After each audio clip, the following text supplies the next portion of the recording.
Welcome to the Comic Sauce Podcast, where we talk comics and comics culture. I am Henry Liu, and today I'm joined by Porfirio Rangel. Porfirio, how's it going?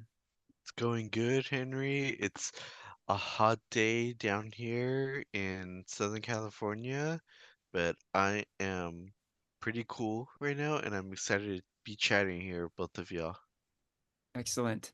I'm also joined by Christian Diadamo. Christian, how goes? Hey, it goes well. Happy to be here, and it's thankfully cooled down a little bit here in the Bay Area. Just a little bit. It is still Just summertime, but it no longer that huge heat wave we had recently, right? Today is July 18th, 2024. Yes, 2024. That's important to note because this year marks the 25th anniversary of Star Wars Episode 1, The Phantom Menace. Woo! And yeah, so we're happy anniversary, Phantom Menace, and we're going to talk all about that particular movie today. So, this movie was released in 1999, 25 years ago. And 25 years ago, it was a different time. Things were different back then. Yeah. It was a time that Gen Xers like me may remember quite well, quite fondly, perhaps. And millennials like Porfirio and Christian here maybe don't remember so clearly because you guys were very young. Um, with that in mind, Porfirio, you had some questions you wanted to pose to just sort of paint the picture here, yeah? What questions did you have for us? Yeah, like how old were you guys in 1999? I was only 5. I was 7. 1999, I was 24, 25 at the end of the year. Okay, Henry, Yeah. you got a good chunk of life in you, a quarter of a century, a quarter of Yes. experience.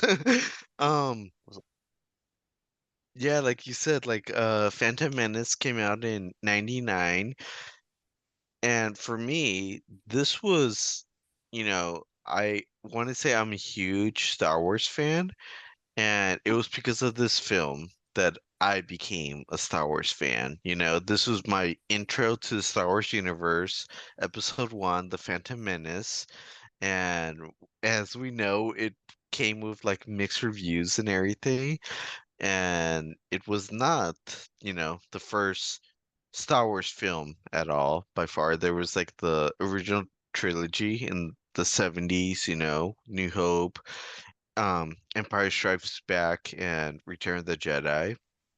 So I can't say much about my like what expectations I had going into this, but I'm curious, like for both of you, like what was your relationship with Star Wars prior to this movie?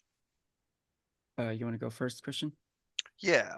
Um, so I actually do remember seeing this movie in theaters actually when I was 6 or 7, and I think prior to this movie, I this is probably the first Star Wars movie I watched, and so like before then I didn't really see any. So I think this is probably also what kicked off my Star Wars fandom as well. Although because I think with this movie, there was also, like, the pod racing video game for the N64, which I really liked. There Mm, was, like, a lot of yes. other things that kinda blew up around or after. Although, to be honest, I think for me, I think what really made me go, "Oh my god, Star Wars is amazing, I love Star Wars," was actually the Attack of the Clones. I think it back in, what came out a few years later, Oh, okay. 2002. Oh, the second So one you mean, not the TV yeah, show, so right? yeah, the movie. Okay. So that personally, that's I think that's where I really jumped on to Star Wars. Uh-huh. I was 10 at the time, but I think like it's hard to deny how cool the pod racing and like Darth Maul was as well. Okay. What about you, Henry? Okay, so yeah, uh, I do like framing this conversation as like a generational thing because, um, particularly for our respective generations, Gen X for myself and millennials for you guys, because the original trilogy came out around the time when I was your guys' age when the prequels came out. So it's Yeah. almost like kind of like perfect sort of symmetry there in a way, yeah. Mm-hmm. So like I think a lot of Gen Xers don't really understand the millennial take on the prequels, but in a way, there's an easy way to sort of understand it, I think, and that's to look at our experience with the original trilogy, right? Because we grew up with that, kind of like Mm-hmm. the way you guys grew up with the prequels, right? Mm-hmm. So that's a pretty good frame of reference. And when Phantom Menace came out, I was a huge Star Wars fan. You know, I loved the original trilogy. I grew up with them. And when it was announced that Lucas was going to continue making Star Wars movies, I was super excited. And it was like this cultural moment for me and tons of people from my generation. Yeah. We'll Mm-hmm. probably talk about it quite a bit more, but there's that documentary, The People versus George Lucas. Tons of talking heads in that documentary are like my people, are Gen X people who grew up with the trilogy and then had all kinds of problems with the newer versions of the original trilogy and yes, the prequels, right? Um, so I completely like relate to those fans. Um, we'll get into that more, but pretty much across the board, like all the Gen X talking heads in that documentary were incredibly stoked about the Phantom Menace, right? And I was right there. I was Mm-hmm. right there with it. I was super excited. Um, yeah, I'll just leave it at that. I was incredibly pumped. Okay. So, I guess this is me to my next question. The film that it was announced that they were making a prequel um trilogy and that this was going to be the first one. It was announced in 93, October 93. And fun fact, the original title to this movie was actually going to be called The Beginning. Oh, And then, really? there was Interesting. that was the initial title, and then they changed it, later on to what we know as now as the Phantom Menace.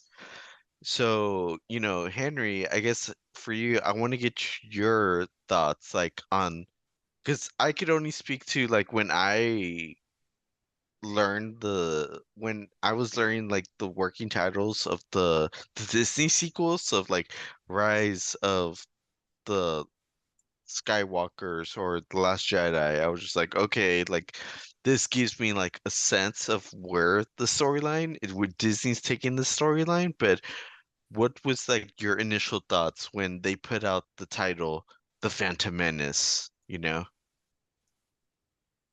Yeah. At the time, I thought it was kind of a cool title because it was very mysterious, right? It left Hmm. everyone wondering, like, what is that about? What does it mean? Who is the Phantom Menace? Is it a person?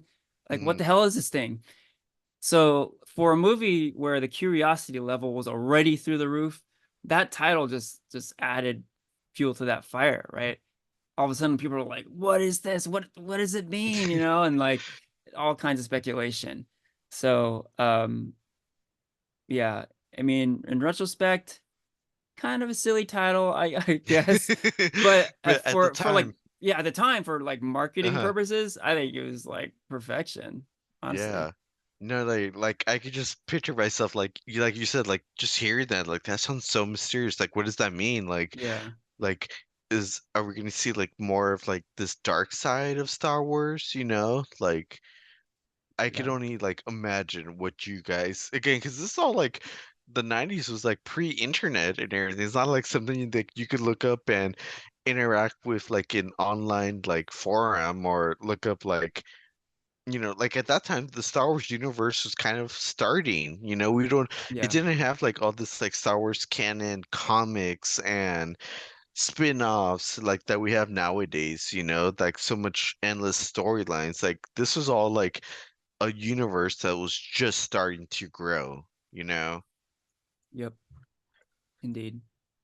So and one of the videos that you bring up is the People versus George Lucas, and in it has some funny scenes of, again, this is all pre-internet, but when the trailer was first shown in theaters, people were going to that movie specifically just to watch the trailer and then just leaving the movie theater after they watched a 2-minute trailer. Were you one of those people, Henry?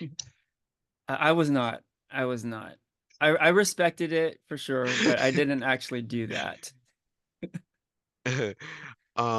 Cool. So obviously, yeah, like you said, you were already a fan of the Star Wars. You were already gonna watch this, when Yep. opening weekend came out and everything. Christian, what about you? Like, who or what motivated you to go and check out Phantom Menace? Hmm. Really, I'd say my dad. Like I didn't really like go. I was definitely like too young at the time to. I think for me to like really, I don't want to say be into Star Wars, but I didn't go see the trailer. I had no real like idea that it was coming out. It was just something my dad was like, "Hey, there's a Star Wars movie in theater. Let's go see Star Wars." And you're like, "Oh, Star Wars? Oh, awesome. Cool. Let's go." And it was like and so it was that experience of, spending time with my dad, Hmm.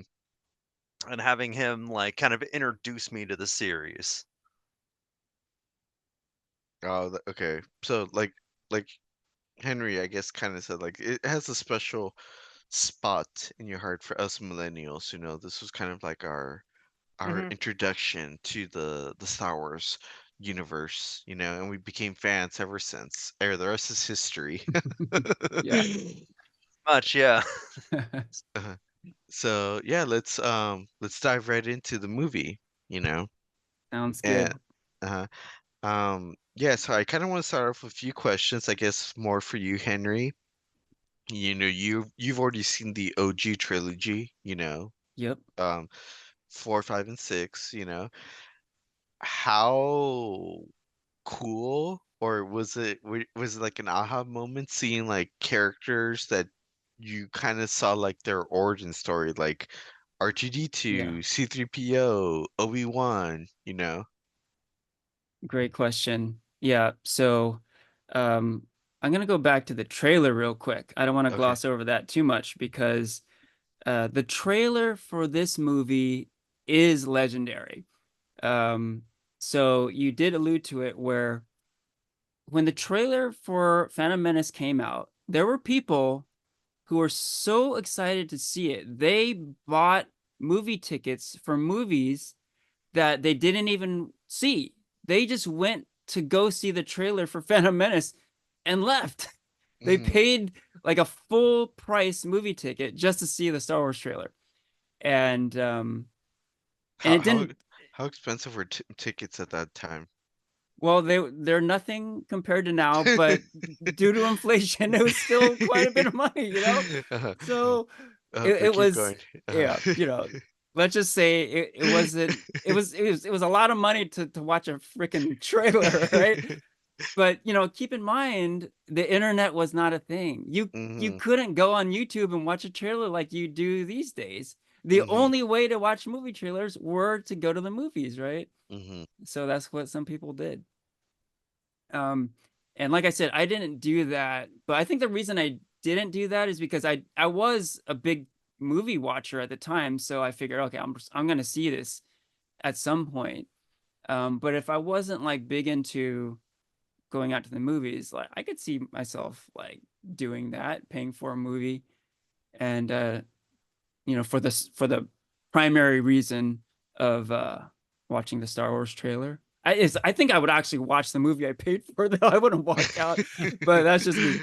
But again, okay, back to the trailer, dude. Okay, so they did cover it in the People versus George Lucas doc, but never mind the movie. The trailer for this movie was a cultural phenomenon.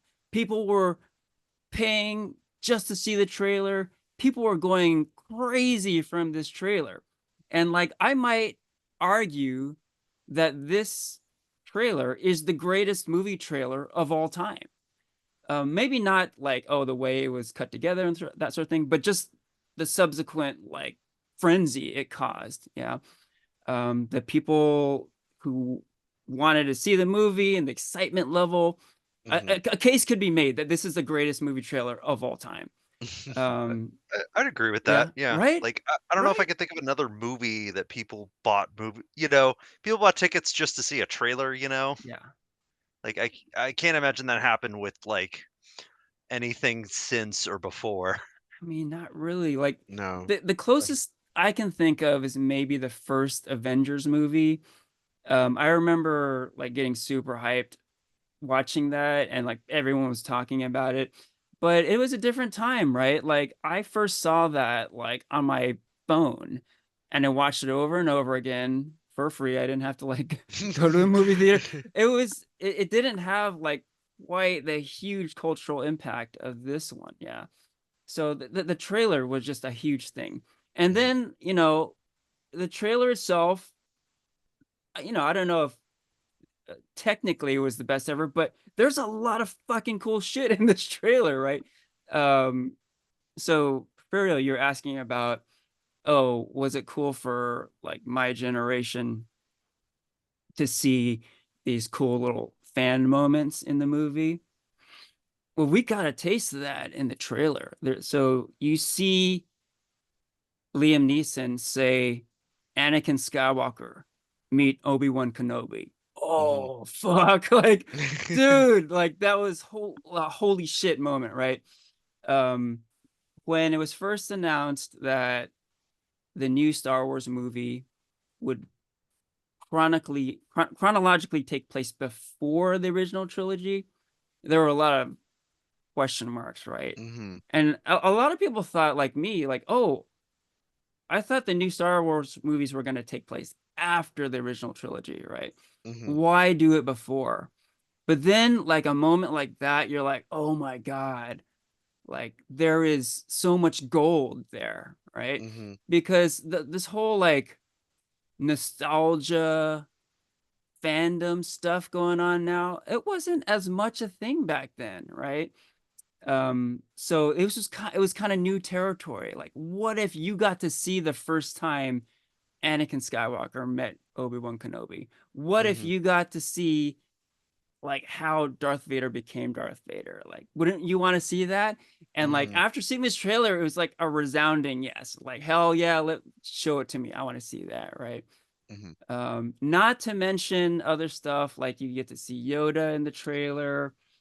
There's a lot of like cool nostalgia stuff from the original trilogy, and some incredibly cool new shit, right? In the trailer, you see Darth Maul with the double lightsaber, right? I will never forget the first time I saw that, right? You see this guy all in black and red looking really cool with a lightsaber, and then all of a sudden the other side of it comes out. It's like, oh my God, my head exploded. And it was just, yeah, it was phenomenal. So the trailer itself, it has to be said, was great. And yeah, it has to be recognized as a huge part of the legend that is episode 1. Hmm. So I know you're segueing into the movie itself, so let's give a spoiler alert. Kind of unnecessary at this point, It's a, but a spoiler you alert know, to a 25-year-old yeah. movie. If somehow you haven't seen The Phantom Menace, we will get into plot details, etc. So spoiler alert. And just real quick, since you were asking about the movie, not the trailer specifically, definitely, the whole nostalgia aspect of it was very exciting. It was cool seeing R2D2 and C3PO and Yoda and Obi-Wan and Anakin before the events of episode 4. Hmm. And like I said, this whole allure and appeal of nostalgia was kind of newer back then. So there was a lot of excitement surrounding all that. Yeah. What about you, Christian? Like seeing, like you said, this is like your first experience to like the Star Wars universe. Like, how was it for you kind of seeing like all these like aliens and robots and all that jazz? Let's see. There's definitely a lot of that nostalgia that I was definitely missing at the time, being, that age and this being my first Star Wars movie. But it is a lot of fun. There's always a lot of like fun pieces within the movie that we'll get into, set pieces. Hmm. Um, I'm not sure. I don't remember honestly if I knew any of the characters at that point. Hmm. If I could tell you Yoda and C3PO and R2D2 and all that, Obi-Wan, or like that Anakin becomes Darth Vader Yeah, later yeah. on, but Uh, um like I think of course the movie's so like I think definitely a point for the movie. Something really liked is I think like uh, the visuals, especially at the time, were pretty groundbreaking. The way they kind of crafted these worlds and how they felt very lived in and very real. I definitely hadn't seen anything like that mm, at the time, mhm. where you had all the CGI going on, and but also with real characters. It wasn't fully animated, and so that it's definitely like a visual feast, And I think even looking back at it now, you're like, wow, like there's parts of this movie that still like I think still hold up. Cool, cool. Um, yeah, so should we get into the positives of the film? Sounds good. Okay. What was something you guys liked from this movie? Yeah, I had a few I wanted to call out. Go for it, Henry. So I do have a lot of problems with this movie. Um, but I did just watch this one again for the first time in a long time last week. And I gotta say, there's a lot to like about this movie. Kind of more than I expected, you know? Um, where to begin here? So, yeah, what I mean, this is just kind of generalizing a bit, but watching this movie, I felt kind of a similar vibe when I was watching Spider-Man 3 not long ago. Like, I think both Phantom Menace and Spider-Man 3 are pretty bad. Like, they're not good movies, like quote unquote good movies, but very watchable. Like, both experiences were like, I was into it and I was like laughing, kind of in a good way and bad way, laughing at the movie at times, but sometimes laughing with the movie and sometimes just straight up enjoying it. Wait, is Uh, this like your recent rewatch or like when you first watched it? the recent rewatch of both. Okay. Yeah, like Okay. literally like within like Phantom Menace last week and then Spider-Man 3 Okay. what Okay. like a year or two ago or something. Okay. Uh-huh. Yeah. So I just wanted to call that out. But yeah, let me get to the positives. Um I mean, first and foremost, I alluded to it earlier, but Darth Maul. Like Darth Maul is fucking badass in this movie.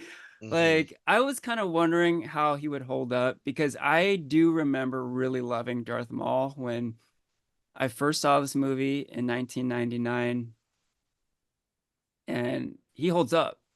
He's so cool. He's dope as fuck. Ray Park is amazing in this movie. Um he brings such a physical presence. And I thought it was really cool that Lucas hired a legitimate martial artist to play Darth Maul. Like his martial arts skills really brought a lot to the table in this role. So yeah, the presence is just yeah, is huge. He makes for a great villain. I guess I should note that Ray Park is the actor who plays Darth Maul physically, but there's a different actor who does the Darth Maul voice, yeah, Uh-huh. and that's Peter Serafinowicz, and he's great too. He has an amazing voice. So his voice and Ray Park's physicality make for a legitimately badass villain.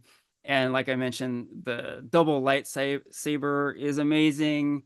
Um, Lucas does a great job filming the Jedi versus Sith lightsaber battles. Like at the end of the movie, uh, all the Darth Maul lightsaber battle shit is super cool. I love it, and it was great 25 years ago. It was great last week. Yeah. Did So you yeah, did you know Ray Park was actually not actually originally casted for that role? I didn't know that. He was actually casted as just a regular stuntman. Okay, And then, like you said, George Lucas and the stunt coordinator were impressed with Ray Park's moves, that you later on like yeah, hired him to do the role of Darth Maul. that's a really cool story. I like that. And then if I remember correctly, I couldn't find any info to verify this, but if I remember correctly, um because this was at a Star Wars panel that we all went to, and I think you left early, Henry, because you had to go take care of your son. But Ray Park was in the panel, and he said like, like prior to like I guess like the trailer and Darth Maul being announced, that like while the cast was on doing the press tour, that they want to keep like his role of Darth Maul, like, 'cause that's a fucking awesome, like, appearance, like, very memorable and stuff, to keep it, like, super secret that, like, he couldn't take part in the press tour. Oh, interesting. And Yeah, and he had, like, I guess, like, a hard time he was having a hard time finding work at that time, 'cause people didn't know who he was, right. So So, he could have benefited by saying, "Oh, I'm going to be in this new Star Wars movie," but he couldn't do that, right? yeah, Oh yeah, man, how funny. Well, it did lead to a lot of work yeah. after the movie came out, at least. So that's cool. Mhm, Last little note there on Darth Maul.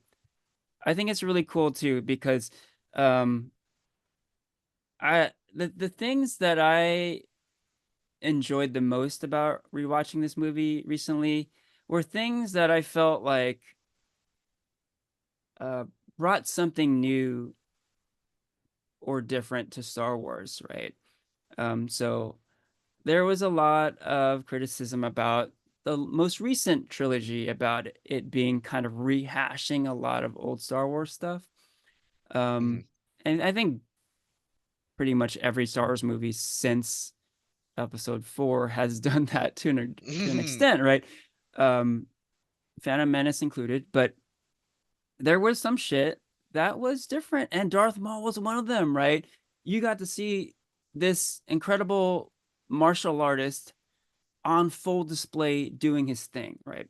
And in stark comparison, you look at episode 4, the Obi-Wan versus Darth Vader lightsaber duel, classic duel. I'm not gonna knock it at all. It's great, but it's slow, it's cumbersome, and you see what Ray Park is doing when Darth Maul is battling Obi-Wan and Qui-Gon Jinn. It's, I mean, it's next level shit, right?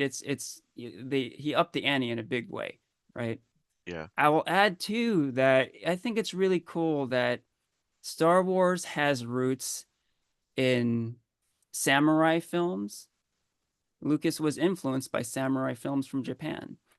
So there is martial arts in the DNA of Star Wars anyway. So it's kind of appropriate that we got to see a really cool martial arts exhibition on display here. Yeah. Yeah. So I'll leave it at that.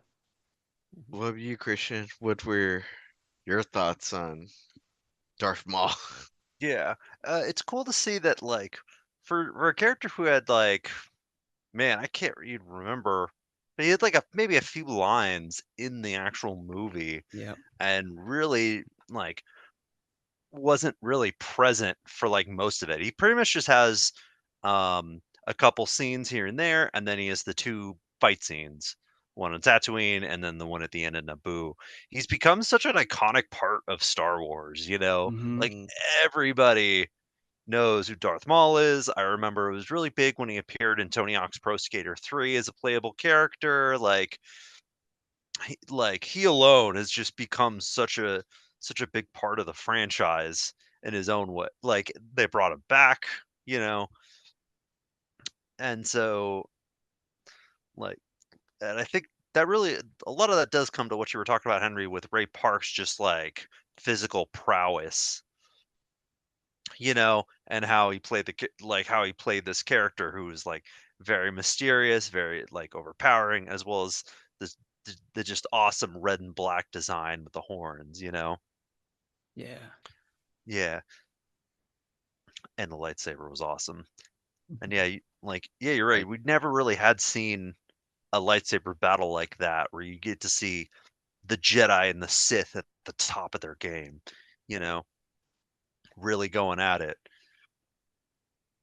yeah, yeah. You do bring up a good point that I guess I want to shift the ask you, Henry. Like, like in the OG trilogy, we don't really see a lot of Jedi, so how cool was it that like that kind of was explored more in Phantom Menace? There's an actual like Jedi Council or whatever. Yoda's a part of that. You see Mace Windu, like where you just was it cool seeing like more Jedi on screen? Yeah, that was pretty cool. Um, Although, at the time I was a young man, and I do remember thinking, like, oh, it's cool that there's so many Jedis in this movie, Hmm. but the Jedi Council doesn't really do much. They just talk, right? I mean, I wanted to see Yoda and Mace Windu like bust out the lightsabers and do battle, right? That's what I really wanted to see. I did get that later in the trilogy, right? I was gonna But say, yeah, you get that a few years later. yeah, but I do remember that like it's cool that Samuel L. Jackson is in this movie, but I didn't really want to see him just like talking about Jedi rules and stuff. I wanted to see Hmm. him battle. Um, that said, I still got quite a bit of Jedi lightsaber action, right? Hmm. The end of the movie, there's tons of it, and then even in the middle, there was like Darth Maul versus Qui-Gon, right? So yeah, Yeah. there's plenty. Uh-huh. Yeah, like I want to bring up another good, I guess, I think positive of the film. Like you said, Henry, like that end scene between Darth Maul and um Qui-Gon and Obi-Wan, that there's that cool lightsaber battle. But you also get that fucking awesome song, Duel of Fates, you know? Yes. I feel like that was just like you said, Henry, like it's revealed like Darth Maul comes out, steps out, takes off his hood, and then that song just plays, you know? I feel like best villain entrance of all time, you know? Like I feel like that's something any Star Wars fan can agree on. Like they can shit on the movie however they want, but I feel like any Star Wars fan will tell you that Duel of Fates is one of the best like highlights of the Star Wars prequels. Right, you guys? Hmm. Yeah, agreed. I would add Yeah. too that a big plus of this movie is just John Williams, period. Like the musical score is fantastic in this movie, and John Williams wins again. I mean, it's an old story at this point, but it's a huge appeal of the movie. The musical score is great. Hmm. Are we gonna add something, Christian? Hmm. Yeah, I really can't think of any better like villain like opening, especially in Star Wars specifically. Um, like yeah, like the look and the feel I think of this movie. Like I definitely enjoyed coming back to it. Um, Actually, there's another kind of really big set piece I do gotta want to talk about if you Go guys for want it. to Yeah, like switch gears. yeah, Pod go for it. racing. Yes. Pod racing, yeah. Oh man, pod racing is I also think one of the big highlights of this movie. And like I mentioned I played the video game on the N64, Hmm. and I think that scene like still really holds up. I think they're like the speed of the pod racers, the way the CGI was, just like the look and feel, like the scrappiness of it all. Li- And how you got it was like a bit of a I don't know if you guys ever watched Wacky Racers, like the old Hanna-Barbera cartoon, Mm-mm. but it had a bit of that kind of vibe where you just had a bunch of different characters and they all had different personalities and they all had their different uh cars and you saw them race against each other, but it had such a high octane feel to it. Mm-hmm. So yeah, I think that's besides the duel of the fates at the end, that is my other like favorite part of this movie. I 100% agree. I highly enjoyed the pod race when I first saw the movie, and I fucking enjoyed it again a lot last week. Like I didn't know if that would hold up. I had a feeling that I would dig Darth Maul again, but the pod race, I'm like, it's just it's kind of silly racing scene in the middle of the movie, but uh, the plot is set up where the pod race has pretty huge stakes, right? It's really Mm-hmm. important that Anakin wins that race, right? And it is legitimately exciting. It's like a really exciting scene. And I was thinking too, kind of like how I was saying Lucas was influenced by samurai movies. So like his decision to um put Ray Park in the Darth Maul role, you know, maybe part of that was like the film student George Lucas who loved watching the films of Akira Kurosawa, that coming out, right? And I feel like maybe the pod race was like the young George Lucas who was really into racing cars as a young man, right? Maybe that was the young Lucas coming out. He was like obsessed with car racing as a young man. Mm-hmm. And yeah, I kind of felt that, like the pod race was like a great car chase scene.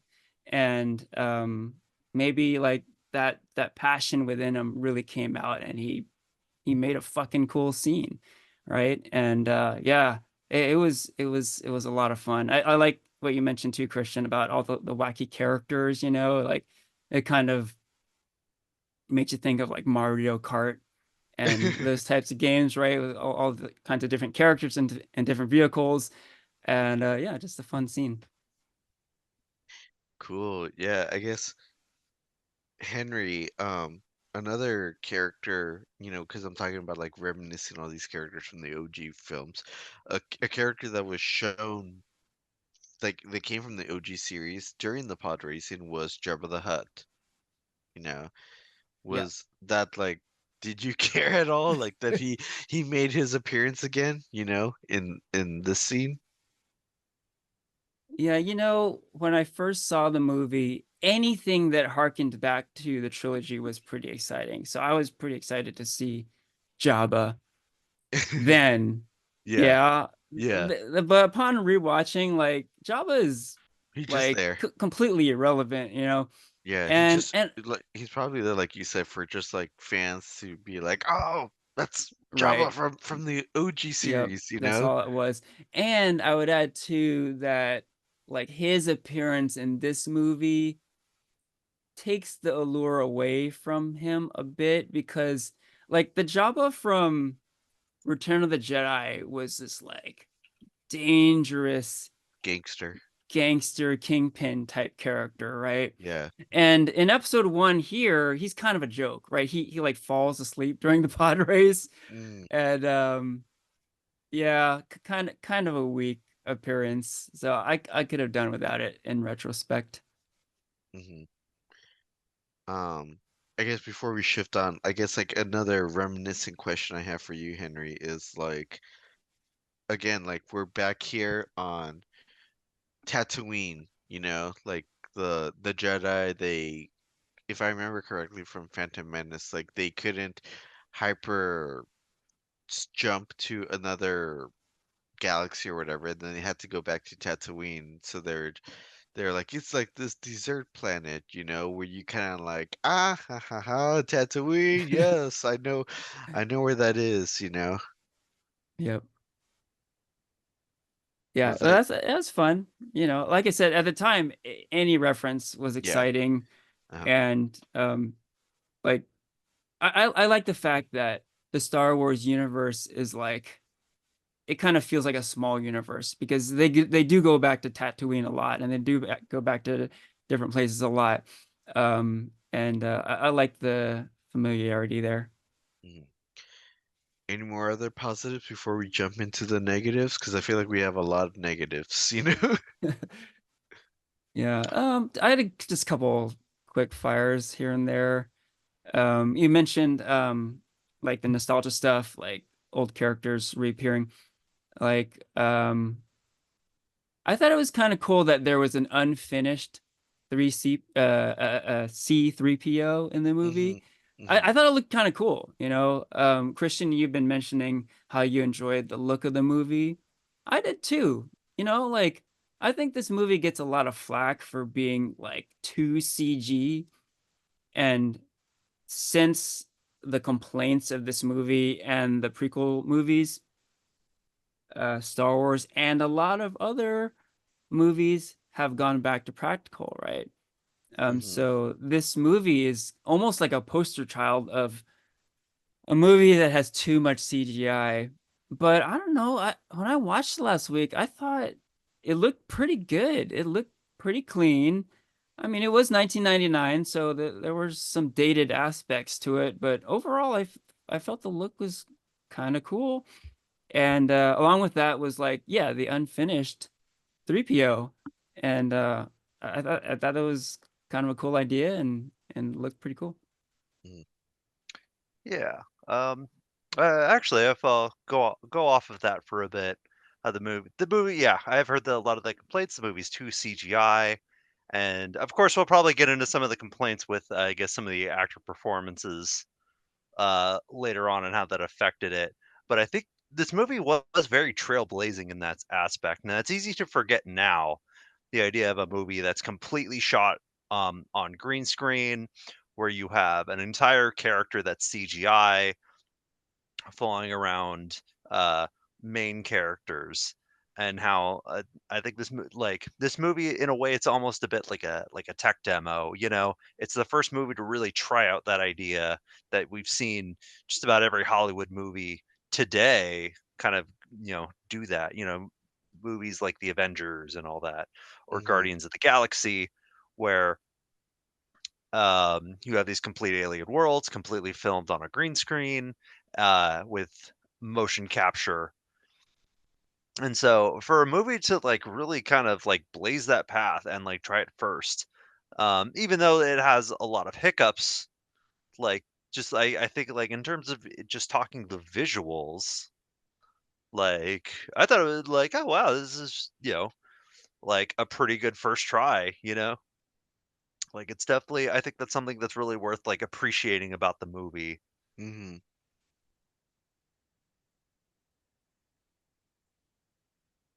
Yeah, for sure. Um, oh, what was I gonna bring up? Do you guys have any more before we move on? Any positives? Oh, I got one quick shout out. Honestly, I think his performance in one of the later movies is kind of more of kind of what he's known for. But I did call it how like the actor performances weren't great, but Ian McDormand, yeah, I I always Mm. kind of forget he's in this movie. He's just kind of a senator at the time. He's not really chancellor yet, and he's like such a nice guy. Um, like to be honest, I don't know if you really caught on at the time that he was uh I guess he does say Palpatine, but like that he's the emperor. He becomes emperor, but he is such a like he's such a nice guy in this movie. He Mm-hmm. sounds so earnest and he like just wants to help out. Natalie Portman's character, Mm-hmm. Queen Amidala, and he's definitely helping her. That I think going back in hindsight, and you kind of see like it's cool to go back and rewatch it and see that, oh hey, this is the guy, this is the ulterior motive guy. Um, it's definitely like a little part that I forget that always like kind of pleasantly surprises me. So I do always want to give a shout out to Ian McDormand. Mm-hmm. No, yeah, it's definitely, I guess, like a question, yeah, for Henry. Like, did you and people at the time know that that was Darth Sidious, or because to be honest, like later on when I found out in episode 3, I did not know. I swear, I was like, "Oh shit, this is the guy who becomes the emperor." Like, I was totally shocked. It was totally mind blown. But like at the time, was it again? Because you already watched the OG trilogy. Was it already kind of known that this guy was going to be set up to be Dark Sidious, or was that like a twist also that I was not the only one to? It certainly was not known to me that Palpatine was Darth Sidious and that Palpatine was going to become the Emperor. Definitely was not known to me. And I would add too that for a movie that's called The Phantom Menace, at the end of the movie, when I saw it for the first time, I'm like, what is the Phantom Menace? I still don't know. I figured it was Darth Sidious and like that ghostly apparition you see throughout the movie.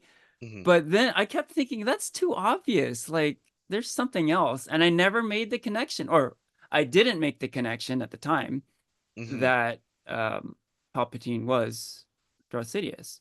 mm, And it was an interesting choice that uh, they didn't explicitly reveal that, right? They kind of left it open. In yeah, retrospect, in retrospect, like of course we all know, and it's almost like taken for granted that um, people didn't know, and yeah, there are tons of hints. Like at the end of the movie, Palpatine's like, "I'm gonna be watching your career with great interest, young Anakin." Like, right, of course, right. it's fucking the Emperor, right? But at the time, I didn't pick up on those cues, and Mm, literally, I was like, "What is the Phantom Menace?" I still am not sure. mm, So mm. yeah, at least for me, and I think for a lot of people, it wasn't entirely clear what was going on.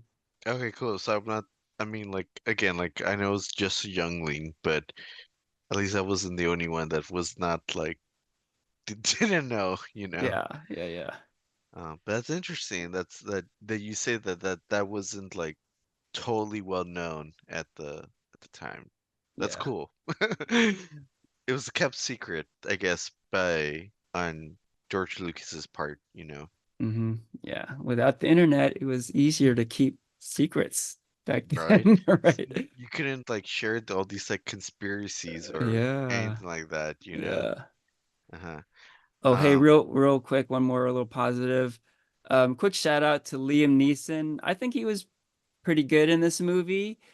Like Christian was alluding to earlier, the acting was like, yeah, overall. In this one, I think the CG and the green screens and all of that kind of um led to the performances we got, but I kind of felt like Liam Neeson made his best effort, and kudos to him. There was one scene, this was like when Anakin was still a slave and he was at home, and Qui-Gon was like sitting down with the family, right? And on one side, it's like a young Anakin Skywalker played by Jake Lloyd, and then on the other side of him is Jar Jar Binks, right? And like he's having a conversation with these two, and mm-hmm. like we all know the infamy of Jake Lloyd and Jar Jar in this Yeah. movie. We're just about to get into that, I was gonna right? say we'll get Yeah. into that in a bit. Yeah. We're gonna get there very soon, but like there's all kinds of shit coming out of Jar Jar's mouth that is just like ridiculous. And Jake Lloyd's performance is god awful. And like there's a look on Liam Neeson's face where he's giving like the best line delivery he can. He's trying his best, right? He's serious, but there's a look on his face that's just like, I didn't sign up for this shit, you know? And I just like chuckled. I looked at this like really serious Irish actor and I'm like, he has to be thinking like, what the fuck did I get myself into here? Like, what am I doing? I did not sign up for this. So kudos for Liam. To Liam for not mailing it in and giving a good, honest effort in his performance. Yeah. Um, really quick before we get to the negatives, a quick cool cameo that you guys probably notice, and I just wanted to say like, ha, that's funny, is that you know that big like Senate hearing where you get all the senators and everything?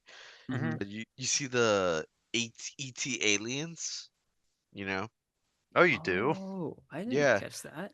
Yeah, you see, yeah, because you know, Steven Spielberg and George Lucas, they're really good BFFs that they always try to actually like put cameos in each other's, or not cameos, Easter eggs in each other's movies. And you know, like Yoda was in E.T., you know, E.T. was dressed up as a Yoda, and to kind of like have it kind of be a laugh, yeah, E.T. was in that Senate hearing, you know. Yeah, Very there he is. I'm looking at a picture right now. There's like 3 of them. Yeah. cool. Um, but let's talk about our favorite parts of the movies, which are the negative stuff. Who wants to start it off? Hmm. Well, For it. yeah, I guess I'll start it off. I'll start it off by, I guess, like going over, I guess, the part we were talking about. And I guess, that really is some performances in the movie, a lot of Hmm. actors are talking in very monotone, very stiffly, you know. There's no real dynamics to the way they talk, and you could tell they're not really given much direction on like kind of what to do. Hmm. Um, could be the set design, probably set design, direction, probably a lot of things kind of going on at the time, especially when you look at like kind of the behind the scenes.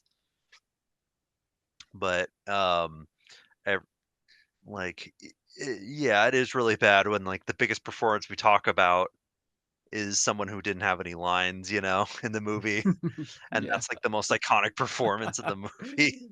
Good point. Uh, uh of course, I guess they kind of go a little overboard on the Jedi being stoic, Hmm. where you have I guess this is more of a problem with Attack of the Clones, but you have someone like, say, Samuel L. Jackson, where it's like he's known for being one of the most animated actors, known for his Mm-hmm. big Mhm. yelling, Yeah. big moments, and, he's just sitting in a room talking in monotone. He's very like strict by the book kind of dude character. Yeah. Mhm. Yeah. Yeah, and I guess you did like, it is pretty unfortunate. I don't wanna dump on Jake Lloyd, uh, who, he's a little kid. His performance is very corny, of course, Mm-hmm. but, I guess what happened to him was pretty infamous, where it was a performance that unfortunately kinda, supposedly got bullied out of acting for, and Yeah. we just haven't seen him Mm, since this movie. yeah. It's definitely like a darker part, some of the darker legacy of the movie, but it kinda but I do think just like all around, with the exception of, like you said, Liam Neeson, who does he really puts in his best effort, Mhm. and Ian McDormand, Yeah. for his No, little scene. yeah, like yeah, let's talk about Jake Lloyd for a bit. Hmm. 'Cause like, originally when they first wrote the script for this episode, George Lucas actually wanted to make Anakin 12 years old, but he made him younger to 9 years old, and the reason why he says he did this is because he wanted viewers to get more like sympathy, like develop more Mm, sympathy for the character, because they're mm-hmm. younger, more innocent age. And then later on feel betrayed, when he joins the dark side, because they're just like, oh, how can this sweet innocent kid become Darth Vader, who wipes out like a lot of people. So that was the big reason why they made him a young they started off this Anakin origin story at a young age. um like, yeah, was that a smart choice, you know? Well, I think clearly it wasn't. I mean, let's be honest. The results were not great. Yeah. Uh, I mean, I agree with the popular opinion that Jake Lloyd was quite bad in this movie. Um, but kind of like what you're saying, Christian, there are a lot of reasons that the acting was bad in this movie. So, you don't want to just point to one thing like, oh, Jake Lloyd ruined this movie, or one thing. It's a combination of things, right? So there was all the green screen, right? And this is a new thing at the time, right? I think actors in this movie just weren't used to it. It showed. Like, and not just Jake Lloyd, like actors like Ewan McGregor, who's a great actor Hmm. before and after this movie. He looked bewildered at times, right? It's almost like he didn't know like who to look at, where to look. Um, some of the line delivery was a little stiff.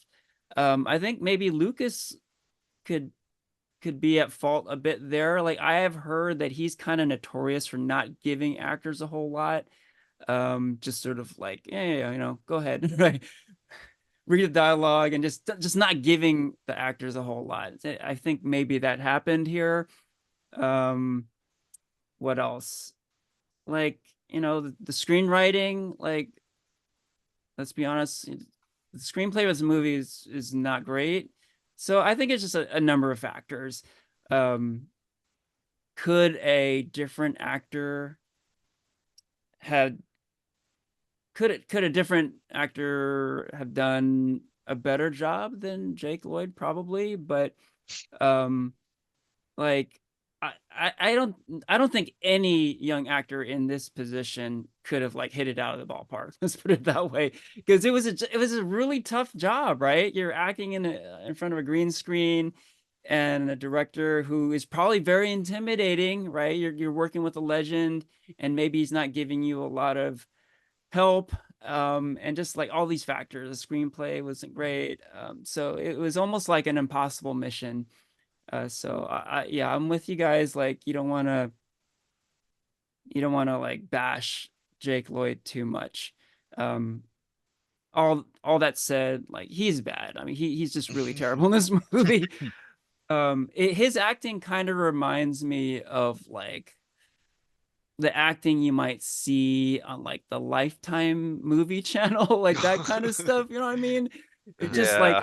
like okay, you're supposed to be excited here, and he's really excited, and then like okay, you're supposed to be sad here. He's really sad, and like you're supposed to be kind of um like melancholy here, and he's like really bummed out. Like he just kind of takes it to extreme. And a Mhm. lot of times in the same scene, like there's that scene, like I think might have been the first scene with Anakin, and there's that dude with the wings. What's his name? Watto or something. Um, Mhm. and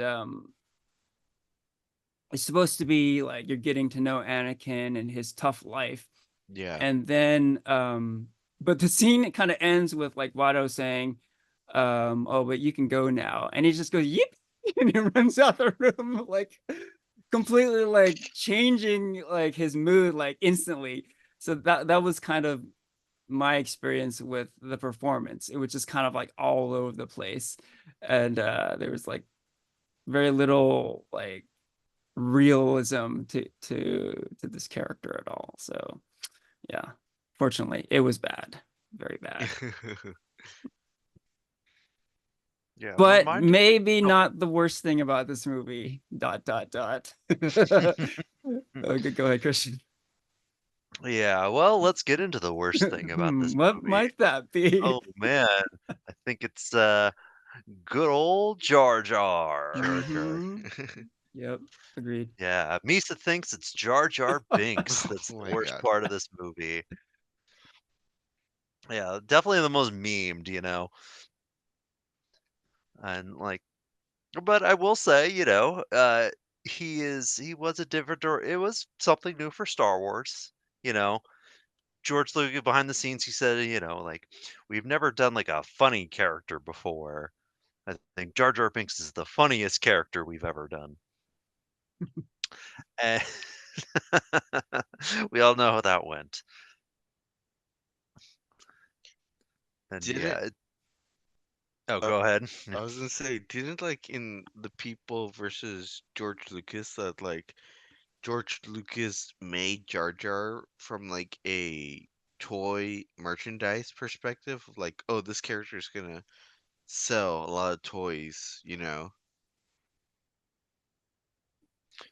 I forget, but I think, yeah, I think you're right. And you kind of see, I mean, you can definitely imagine something like that happening. The design, the way he's like a character very much meant to appeal to kids. He's got the funny dialogue. There's like I feel like there's a fart joke somewhere in there in the Probably movie with is, Jar yeah. Oh Jar. yeah, You yeah. know, like like he is so aggressively marketed to kids. And I do remember being a kid and of course Star Wars merchandise is everywhere. And of course Jar Jar was one of the big faces of that of the kid merchandise. Mm, yeah, like, before I say my take, yeah, like Henry, did this character annoy you? Yes, 100%. I mean, Jar Jar is god awful here, man. Like the legends are true. Like Jar Jar's terrible. Like I mentioned there's no one thing that ruins the movie, but Jar Jar kind of does ruin the movie. Like he's in this movie a lot. hmm He takes up a lot of screen time. He has a lot of dialogue, most of which is like incomprehensible. And it's a comedic character that is not funny at all. Oh my God, it's so cringeworthy. It just, oh, it's like, it's torture watching this character. And, and he ruins other characters, right? Like you're trying to watch like Obi-Wan Kenobi. Obi-Wan Kenobi is one of the fucking coolest characters in Star Wars history. And like Jar Jar's getting more dialogue than Obi-Wan. Obi-Wan doesn't really do a whole lot in this movie at all. And you're like, can we just focus on Obi-Wan talking to Qui-Gon and like, who is this dude? Like, what the fuck? Get out of the screen, man. Like, I don't want to see this guy. Um, and then, okay, so we're talking about like, why is Jar Jar in this movie in the first place? So, I mean, we can talk a lot about this. Let's not try to go too long, but yes, this movie really is targeted to children. So it's funny, Porfirio, you mentioned how originally Anakin was supposed to be a little older, and they Hmm. decided to go younger because it would make like the betrayal like hit that much harder, right? Hmm. I guess that makes sense, but I think there's kind of a more obvious reason, and that's they wanted a younger kid because they were going for a younger audience, right? They wanted to put like young children in the shoes of this character, right? So Hmm. make that character younger, start them off young, right? And Jar Jar's like kind of his uh appearance in this movie is goes along with that, right? They want to have young kids enjoy the movie at these stupid fart and poop jokes and all that stuff, right? Yeah, you're not wrong, Christian. There was a fart joke, but that wasn't it. There was like a poop joke and Yeah. all kinds of like really childish humor in this movie. And you know, and when I say okay, there's all this stuff for kids in this movie, like that isn't necessarily a bad thing, right? Like look at the Pod Harry racing. Potter. No, I was going to talk about the Harry Potter movies, right? Uh, Those movies are really targeted towards children, yeah. but they're for the most part really great movies. So it isn't the death knell to have a movie targeted to kids. Adults can really enjoy kids related content, but the stuff that was geared towards kids in this movie really struck out with adults. It really missed the mark. Yeah, like I think, a lot of lessons were learned here Hmm. because you have a character like Jar Jar and it's supposed to be targeted towards kids and like I don't get it because there's nothing cute about Jar Jar, right? Like Jar Jar's really tall and like he's not cuddly. He's kind of weird looking, right? Like it's odd, that Lucas knew to go with the Ewoks and uh Return of the Jedi and then they had the Porgs, right? In the more recent movies. Hmm.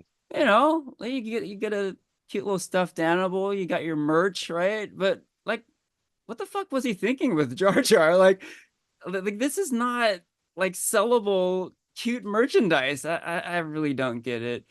Um yeah, it baffles me. Like, okay, Jar Jar is really cringeworthy, but even like thinking about like why is the character the way he is, I can't even explain it. It's just inexplicably terrible. Tell us more, Henry, why you love the character. I'm just kidding.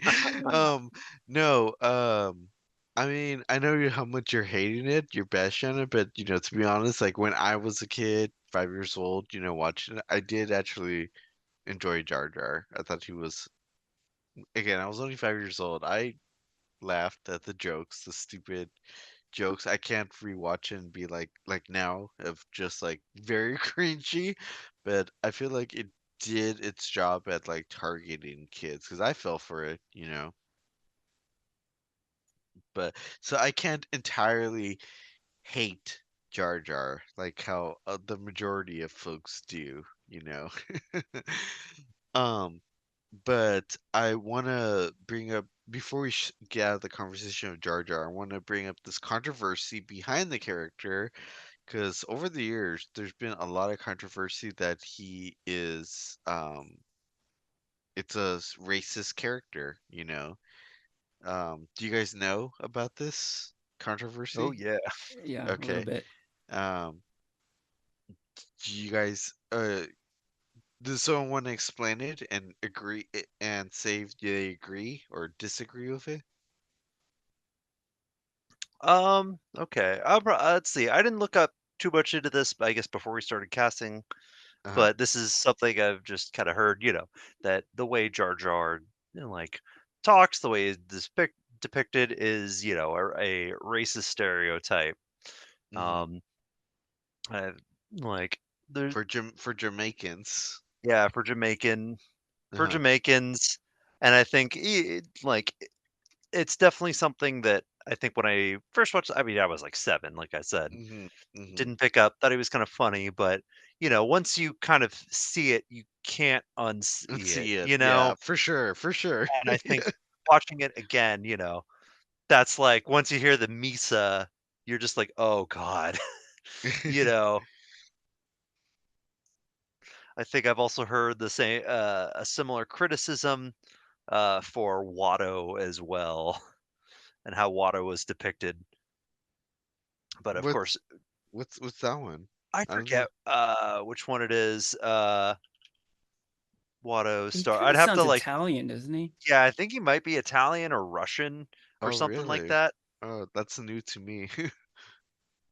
It's not as, of course, it's not as prevalent as Jar Jar. He's only in Hmm. the movie for a little bit, but Hmm. yeah, Hmm. like as you can see, it's definitely something watching it again, You can't you unsee might it. just hear it. Yeah, you probably won't see it. Yeah. And I think that is like another damper on a character that everybody already hates, Yeah. just Hmm. to pile on to the Jar Jar hate, Hmm. you have that extra layer. Yeah. So another controversy I read about the film is I don't know if this caught your attention the first time around, Henry, because it certainly went over my head, was the talk about the midi-chlorine count. Hmm. Like Yeah, let's I talk about it. Oh yes, uh Midi-chlorians. yeah, like I honestly, to be honest, like I've been a Star Wars fan like yeah, like most of my life, but I did not know about what this was until probably like last year or something. Oh, okay. And so if you're like me and don't know what it is, I guess, like cells in your body that is supposed to help an individual, like whether they could be like force sensitive or not, you know? Hmm. And I guess like learning and reading about this is that a big controversy about the film was they introduced this concept of midi-chlorine, and that kind of is very hypocritical to what they intended like the basis of the force to be from the OG series, like the force is like this like I don't want to say like philosophy, but like this like space or like some kind of cosmic energy within the universe that where Jedi can spiritually access this like energy as their powers or whatever. But that is very hypercritical, uh, like the opposite now in this film, because now it's saying like, oh, you could get into the force depending on how much of this stuff is in your body. And I heard that was a big controversy at the time. Okay, yeah, I could talk about midichlorians a little bit. Okay. They did touch upon this in the People versus George Lucas doc, Hmm. and it was kind of a hot button issue for a lot of Star Wars fans, right? A lot of Star Wars fans hated the fact that they introduced the idea of midichlorians, the Hmm. fact that you can quantify how much you're inclined to have Jedi abilities, right? Hmm. Um, I kind of get that. Watching this movie, I didn't have a really like bad reaction to the Midi-chlorians scene. Hmm. And I just like, okay, it's just a thing. They introduced, and it kind of didn't go anywhere, and they just stopped talking about it. Hmm. Um, and to me, I don't think it really was like this black mark on the franchise. I will say this though, it kind of goes along with a lot of stuff that hasn't gone really well with Star Wars, and that's this. That's kind of taking the magic out of a lot of the original material. Hmm. So with Star Wars, it started off kind of mysterious and cool, right? Like the introduction of Darth Vader in episode 4 is very famous, and it was really cool getting introduced to this character and not having any idea who he is, right? This dude Hmm. all in black, face covered, and just like, what is this? Is it a robot? Is it like part human? Like, who is this guy, right? Hmm. And even after the end of Return of the Jedi, where you get like the full character arc, there's still a lot of mystery around this guy. Hmm. And a lot of that mystery was sort of revealed with the prequel movies. You got to know Anakin Skywalker as a boy, as a young man, and all that, right? And a lot of fans were not too happy about that, right? They're like, we don't need to see that. Like, we prefer not to know the origins of Darth Vader. I kind of like the fact that he was dark and mysterious, right? Hmm. Hmm. And the fact that the Force is this sort of intangible thing. Hmm. It's like this mysterious thing in nature, and you don't really know much about it. Yeah. But then midichlorians. So like, just over time, the mystery goes away. Boba Fett is another good example of that. Here's a guy you didn't know much of anything about, right? This bounty hunter, very few lines of dialogue in the original trilogy. Super cool look, but doesn't say much, doesn't really do a lot. But that's how his legend grew. Like, people were like, who is this guy? And I want, or like, I love this guy. I don't know why, but I love him. And I kind of don't want to know his backstory. And then we get the Book of Boba Fett, which was really stupid. And no one was asking for that, right? Yeah. So like, it's the midichlorians are kind of a microcosm of a lot of this information that we didn't really want to have, right? We liked not to know about these cool mysterious things. So I think midichlorians by itself I didn't have a huge problem with, but like I said, it's kind of a microcosm of a number of things that are kind of wrong with the Star Wars franchise. Yeah. What about you, Yeah. Christian? Yeah, I do think you kind of hit the nail on the head, Henry, with that in a way, the more they add, it feels like there's a bit they're kind of taken away from the franchise, And there's definitely so many more parts of, the Clone Wars, the Castle Run, the like, the mysteriousness, because it makes the world feel so much bigger. Hmm. Whereas the more they explain it, the smaller it gets. The Yeah, more yeah. and the more it kind of deflates these big mysteries. And of course, there was such a big time between, you know, 1986's Return of the Jedi and then going into 1999. That's 13 years where this fandom just kept continually growing and growing. Hmm. And you have all these books, all these fan videos that people made. Like, you have this entire culture that grew out of the fandom. And you have people question is like, is this what we wanted? Do we really need this, or is it better not knowing now that the mystery of it is taken away? That like maybe it was better in my head, with the mystery surrounding it than kind of what we're seeing now, and it feels a bit, deflating. Hmm. Yeah, for sure. You guys bring up some interesting points, and I do want to ask like some questions, but I feel like it's like kind of like after like the movie is over, like our reactions kind of section. But do you guys have any more negatives? Hmm. I guess there's always more negatives to bring up about this movie. It's kind of like Yeah, it's like one of the most criticized movies, I feel like, of all time. Yeah. yeah.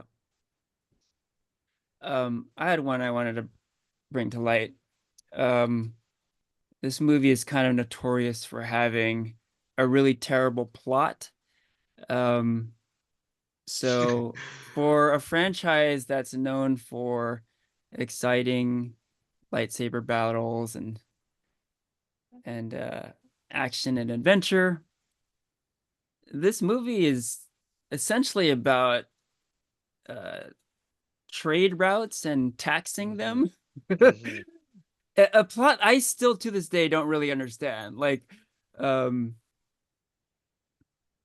there's those weird fish people who are part of the Trade Federation, and I completely like is lost upon me. Yeah. Um, so all that stuff is incredibly boring. It doesn't make any sense, and I don't know why it's there. And yeah, let's just say that. Quick side note, we were talking a little bit about um, the possibly racist origins of Jar Jar Binks. Similarly, with these fish people, I guess they're called the Nemodians.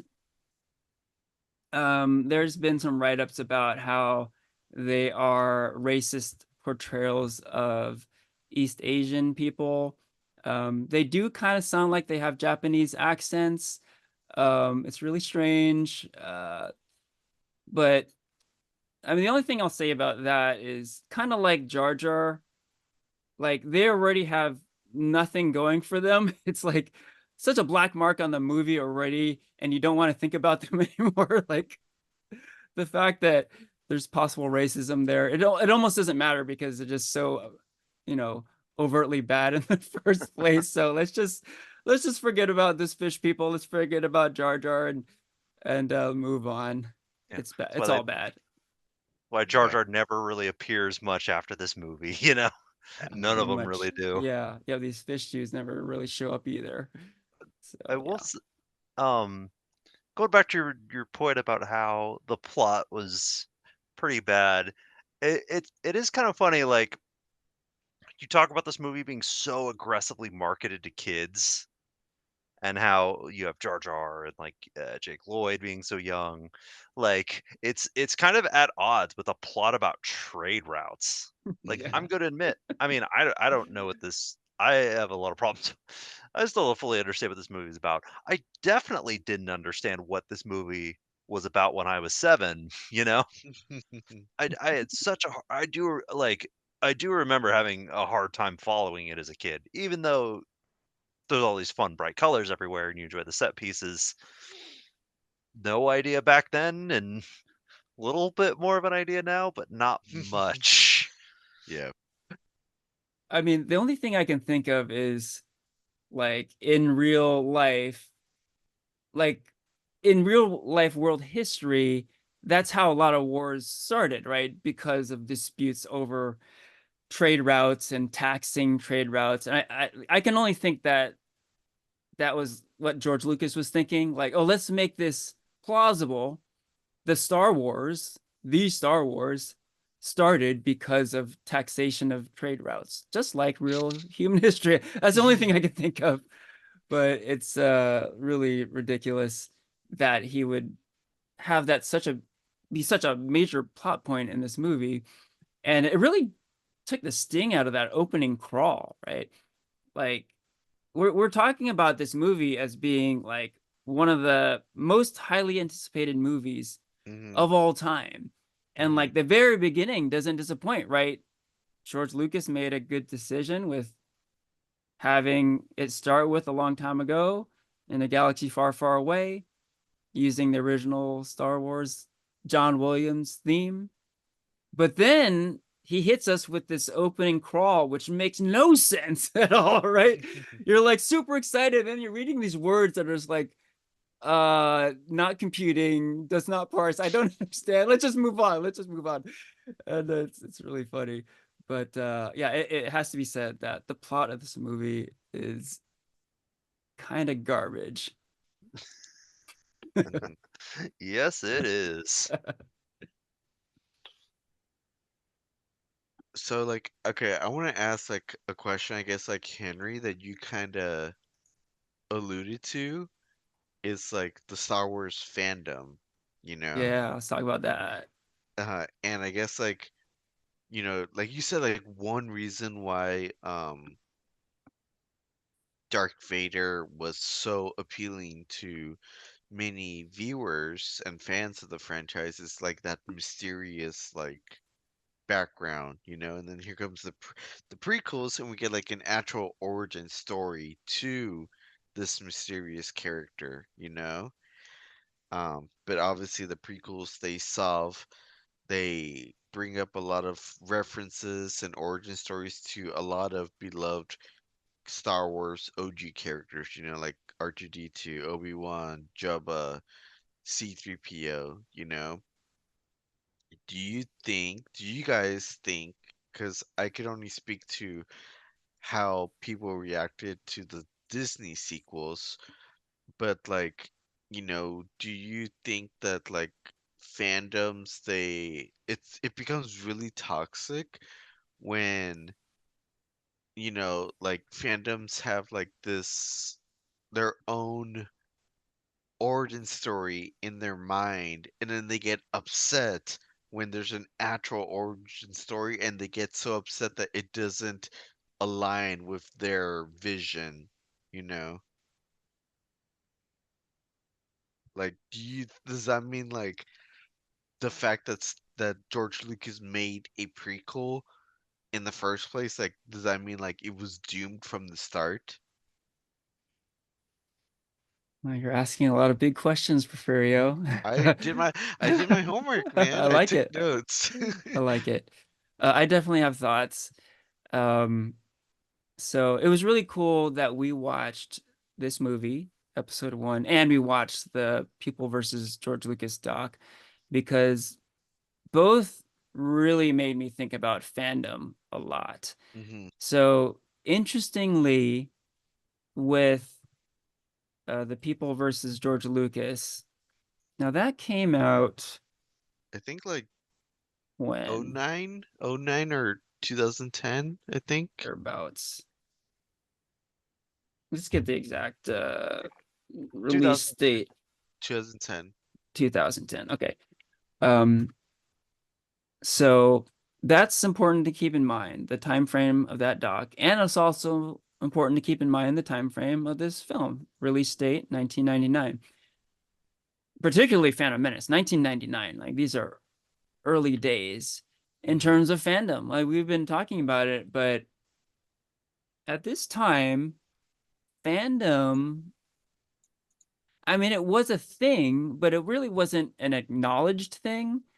Like the term fandom, I don't think was around, number one. hmm Number two, it was kind of ridiculed as far as like mainstream, like to be really into Star Wars or like geek fandom type stuff was kind of, something not to be so proud of, right? So people who were really into it, and particularly people who weren't afraid to show that they're really into it, um, were kind of heroes at the time, right? They were brave souls, and like, and the documentary really highlighted that, right? 10 or so years after the Phantom Menace, um, it really looked fondly upon the people who were unabashedly into Star Wars, people who lined up and sat in front of movie theaters for days hmm to be the first ones in and get their tickets and everything. Um, and the fans who would make these low budget videos of the franchises they love, the fans who would create their cuts of certain movies, right? Their fan Um, fiction. yeah, yeah. And it was kind of an innocent time for fandom, right? They were doing things that weren't hurting anyone. Hmm. And I mean, I would even argue that the fact that they were like very against what George Lucas did with the prequels and very against what George Lucas did with the re-releases of the original trilogy. I would argue that that's all good. Like as a pop culture geek, I think we're entitled to our opinion, 100%. You know, as long as you're not harming anyone, you're not being a bully. I think that's all good. So I mean, I really look at this time, like the time of Phantom Menace's release, and the people who talk about Star Wars fandom in the George Lucas doc as being an innocent time, and I think uh, fans that we are of those eras, like I kind of look fondly upon all that, right? Um, and it's interesting that the documentary paints this very interesting picture about George Lucas, right? Where George Lucas's career very much mirrors Darth Vader, right? He starts off heroically and then he's seduced by the dark side, right? And he becomes the villain to it all. Um, and it yeah, that's maybe the best part of that documentary. Like it's fascinating. And I mean, there's a lot of truth in that, right? And just so fascinating how this character Lucas created, he walked the path of this character. He really did. Now, as a follow-up, I mean, they can almost make a sequel to that documentary, but instead of it being George Lucas, it could be like the people versus the fans of Star Wars, the people versus the Star Wars fanboys, right? Because I feel like the fans of Star Wars have done a similar thing. So early days, like let's say pre Phantom Menace, um, it was very innocent. They were doing nice things, right? They were like shooting these very passionate fan videos, and um, they weren't really hurting anyone. And there's some bravery too there, right? Because they were doing something that was being ridiculed, right? But somewhere along the line, they were seduced by the dark side. It was maybe fans getting too much say in things, fan service. We talk about that all the time, right? And we've seen this over the last 25 years, right? We're talking about the 25th anniversary of this movie. The last 25 years, we've seen a huge shift in fandom. Before it was like, oh, making these cute little fan videos, and now what it is? What is it? It's people like going on racist rants on the internet, like all kinds of terrible shit, right? So, like, I think it'd be naive to say that, like, that wasn't there before, but it definitely wasn't as prevalent and wasn't as much a thing. So, yeah, like, I think the fans of Star Wars have walked that path too. Like, the fans of Star Wars, maybe we could look upon them as these heroes, and then at some point there's a dark turn and they've become the villains. People don't talk about George Lucas as being the villain of Star Wars anymore. He's out of the picture. No one really talks about Lucas anymore. But what do people talk about these days in terms of negativity and the Star Wars franchise? It's the fans. It's the toxic fans of Star Wars.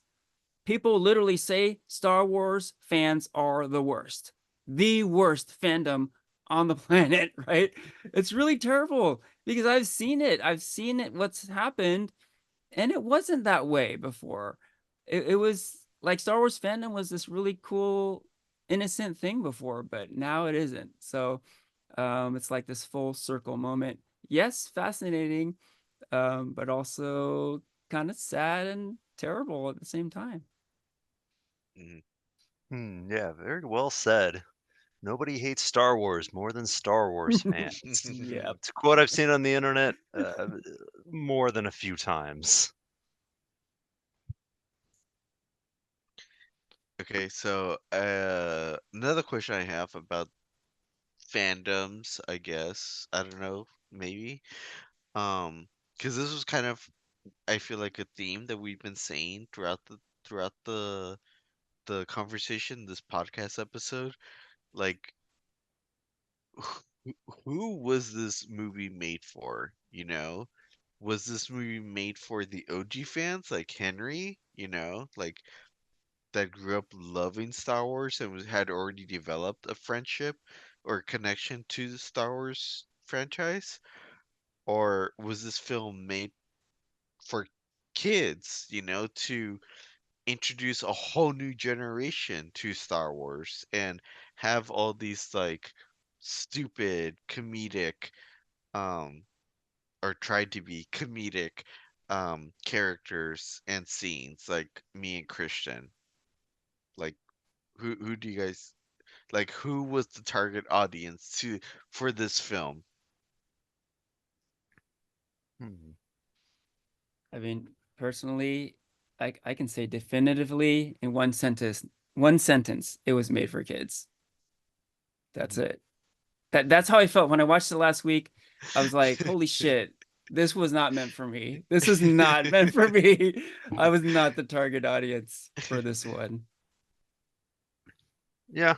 I guess I could say kids. I guess a problem the with the movie though is that in a way it's almost it tries to fit into both camps. You know, Mhm.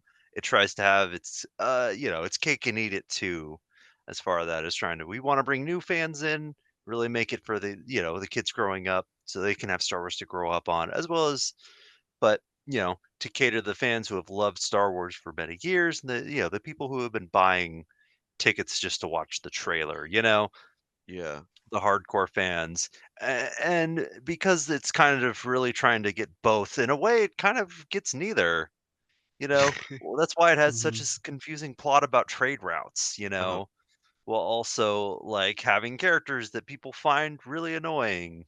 Yeah. You know, in a way, it tries to do both, but it also kind of does neither at the same time. But I think it kind of veers more to kids Mhm. than the older generation as well.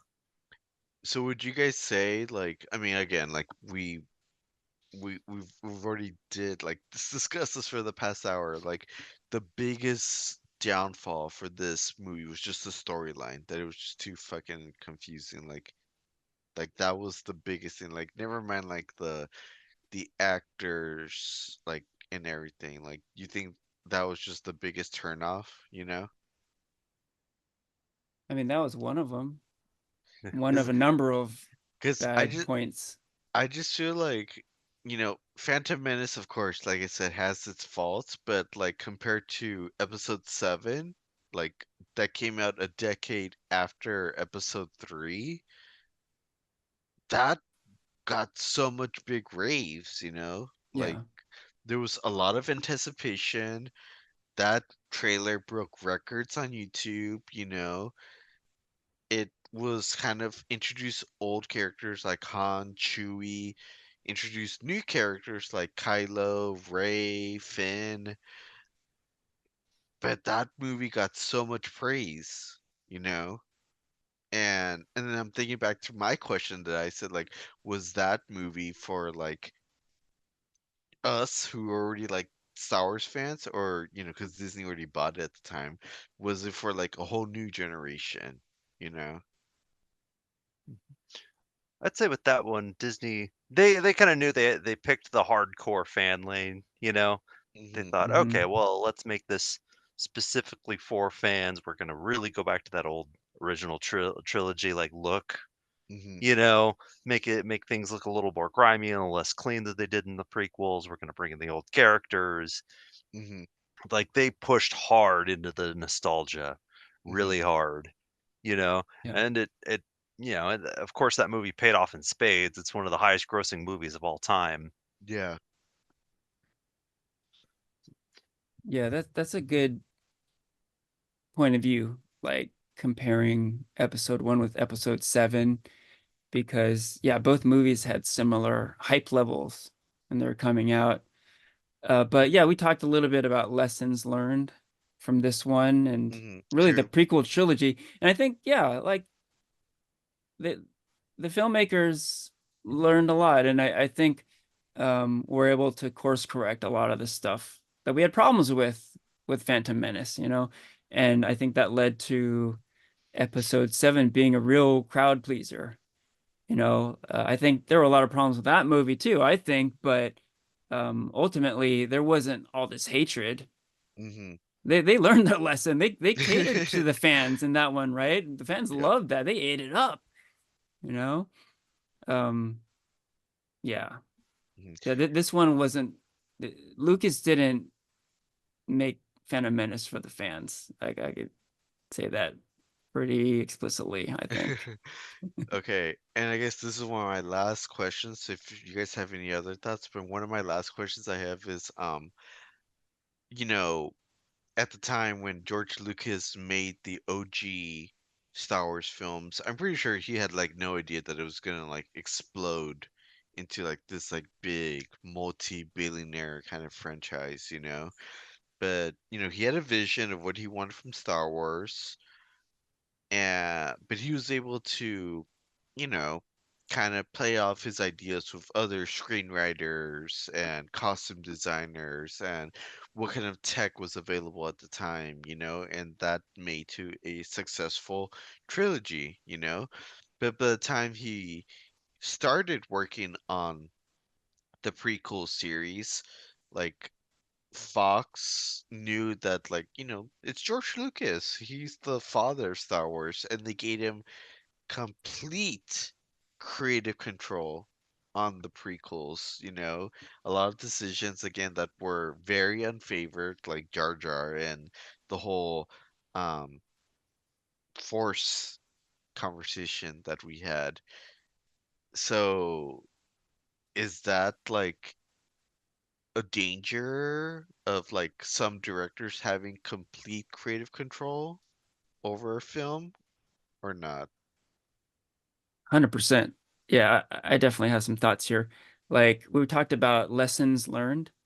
Hmm. I think the number one lesson learned from the prequel movies, particularly Phantom Menace, is that you can't have one person run the whole show, right?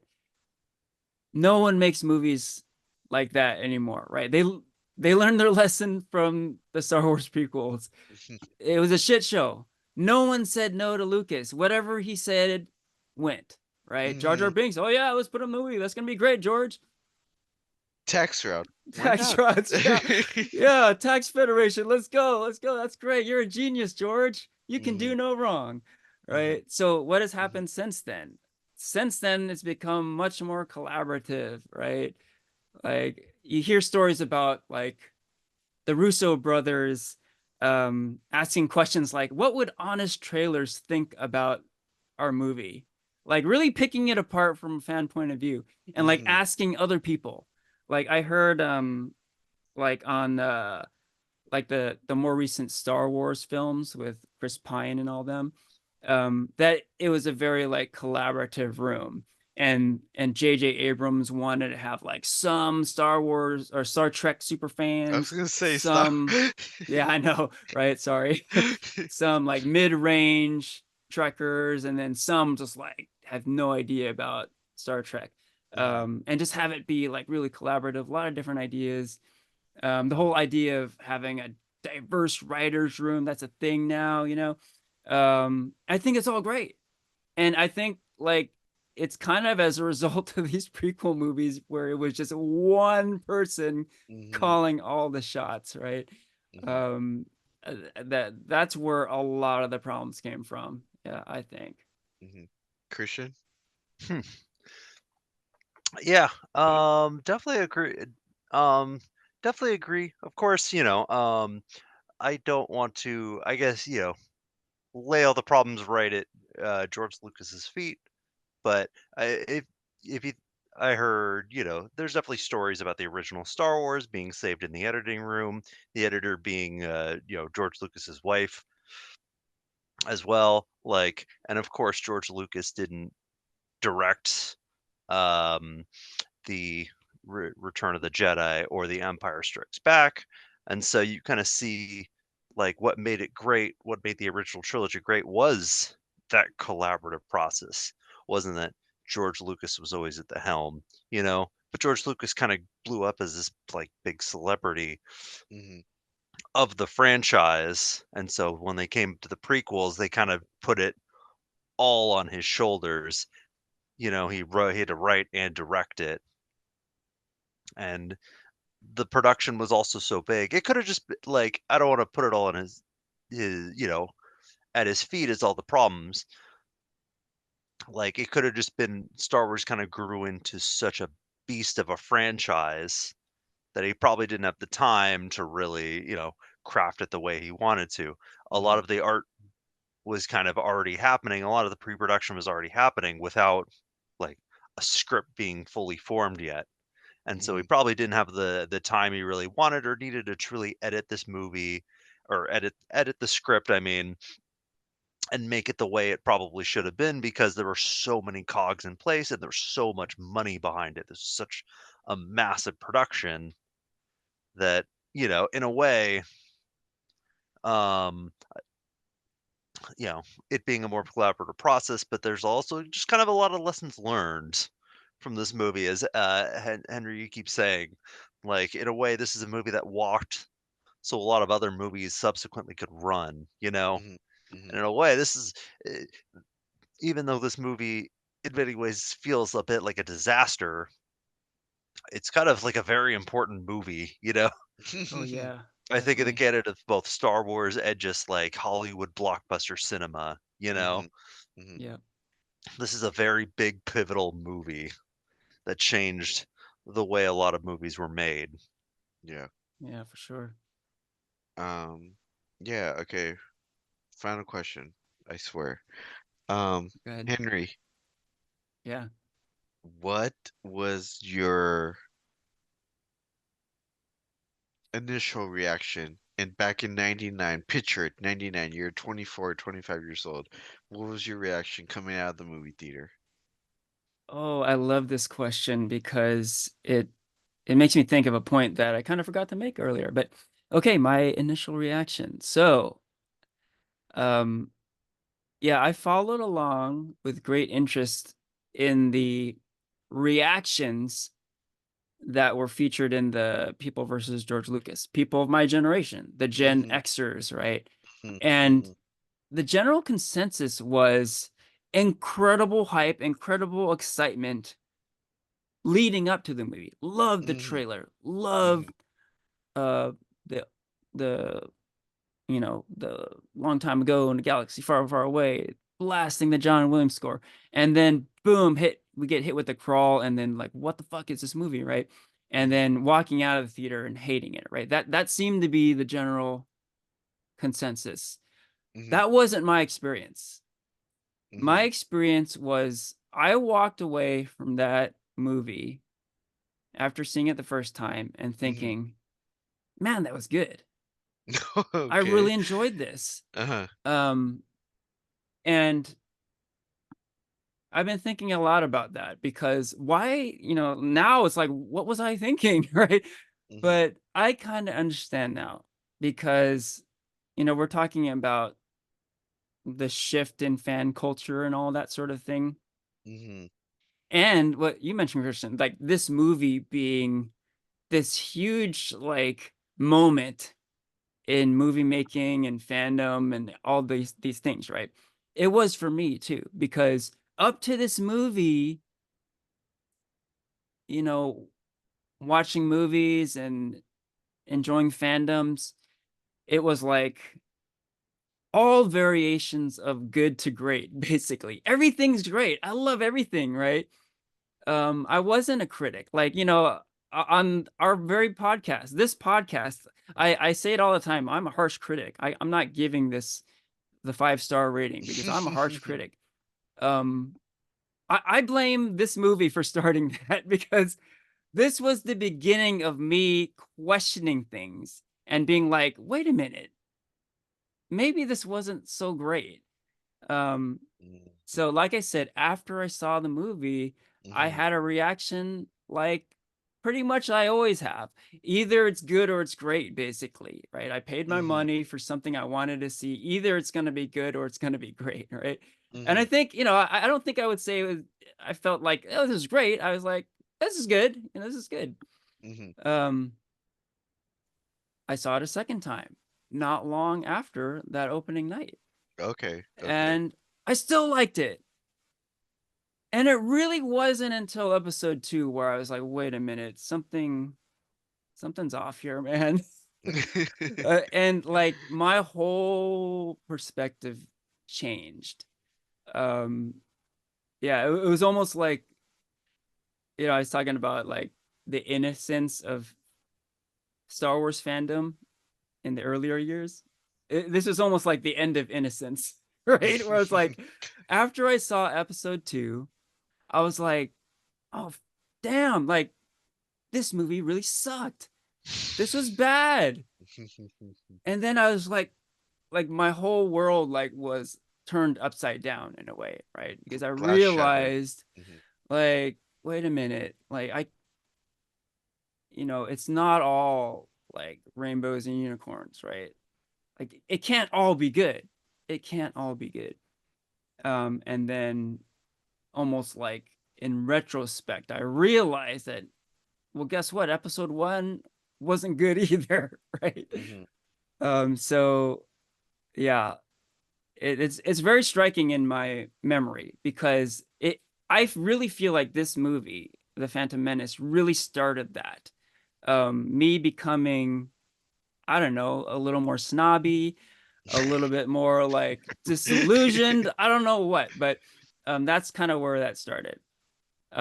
So I can say honestly that the first time I saw the movie, even the second time, I did enjoy it. Um, but there was like this awakening that happened Uh-huh.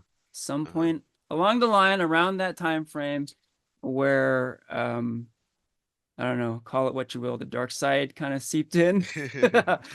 But yeah, I was forever changed. Let's put it I that way.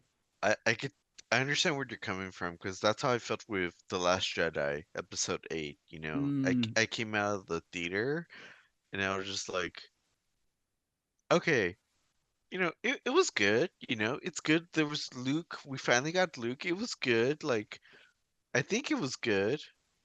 Maybe I just have to watch it again, because I have some feelings, and then I rewatch it. And I was like, you know what? Yeah, this wasn't good, you know. there you So go. yeah, I feel like, I understand what you mean. Like there was just so much anticipation, for this film that you just want to come out liking it, and you just cannot admit to yourself because there was just so much hype, anticipation. You just don't want to admit to yourself like that anticipation led me to nowhere, like you just don't want to be disappointed. You kind of convince yourself that like it was good. Mhm. Oh, think about that for a second. The timeline of it. You just mentioned how your moment of disillusionment happened with episode 8, right? The Yeah, Last Jedi. yeah. So that was like essentially like the Your fifth episode. in your timeline, Yeah, and the fifth in my timeline was episode 2, the yeah, exact same time where I was yeah, disillusioned. So yeah. we walk a similar path, Porfirio. We do, yeah. Probably around the same age, you know. Yeah, Yeah. that's crazy. Uh-huh. What about you, Christian? I know you were only like 7 when you came out Phantom Menace, but what was your reaction? Um, like I said, I didn't really get it. Like, and I think and it kind of took Attack of the Clones, which had a much simpler story that Mhm. I like grasped right away, and that was the one I ended up really, really liking Mhm. at the time. I haven't seen Attack of the Clones in years. Um, So, and of course, that's got its own level of discourse and criticism, you That's for know. another podcast Yeah, episode, that's for a folks. whole another episode. Uh-huh. And like, I'm trying to think of if I've had that same level of disillusionment. Probably it could also be around the Last Jedi. I but I think what like kind of kept it alive for me about the Clone Wars, even if the movies weren't good, um, even if the prequels were bad, I think there was a lot of good stuff around them that kind of, I think, kept a lot of the excitement high, Mhm, for me at the time, mhm, namely the video games. You know, the video games I think were top tier. You know, you got Pod Racing, you have Rogue Squadron 2, you have later you had The Force Unleashed, KOTOR, like Jedi Academy. Like those weren't all prequel level games, but I think those were all uh, like big. Of course, you also have the Clone Wars TV show. You know, you have all this stuff kind of around Star Wars, and so I think that kind of helped, you know, feed the machine in many different ways, kept the mhm. excitement high, kept the fandom high, you know, level high, you know, and I think um that was also like a very big part for me. You know, could be even a bigger part than the movies, you Mhm. know, because that kept it throughout the year, throughout the three years, and then the movie come up. Excitement would spike, but of course it's a movie, you're kind of done with it, and maybe you realize, oh, it wasn't so great later on, but you still have a lot of really good memories Yeah, of yeah. that time period. That kind of takes it to a different point, but Mhm. Yeah. uh that's generally, yeah, that's kinda how I felt like with a lot of Star Wars, and as I the disillusionment grows, you know, the good memories still stay. Yeah, for sure. Hey, real quick, that's a good point about all the merchandise.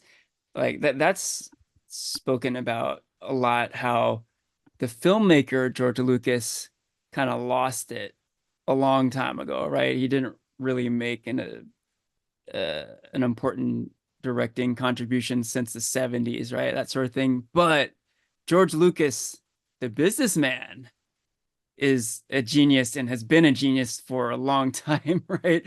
And like what he did with Star Wars merchandise is like stuff of legend, right? So the fact that the Star Wars franchise was kept alive through gaming and things other than the movies for you, Christian, I think that's pretty telling. Like, I think that happened for a lot of people. The franchise was kept alive through merch. Yeah. Mhm.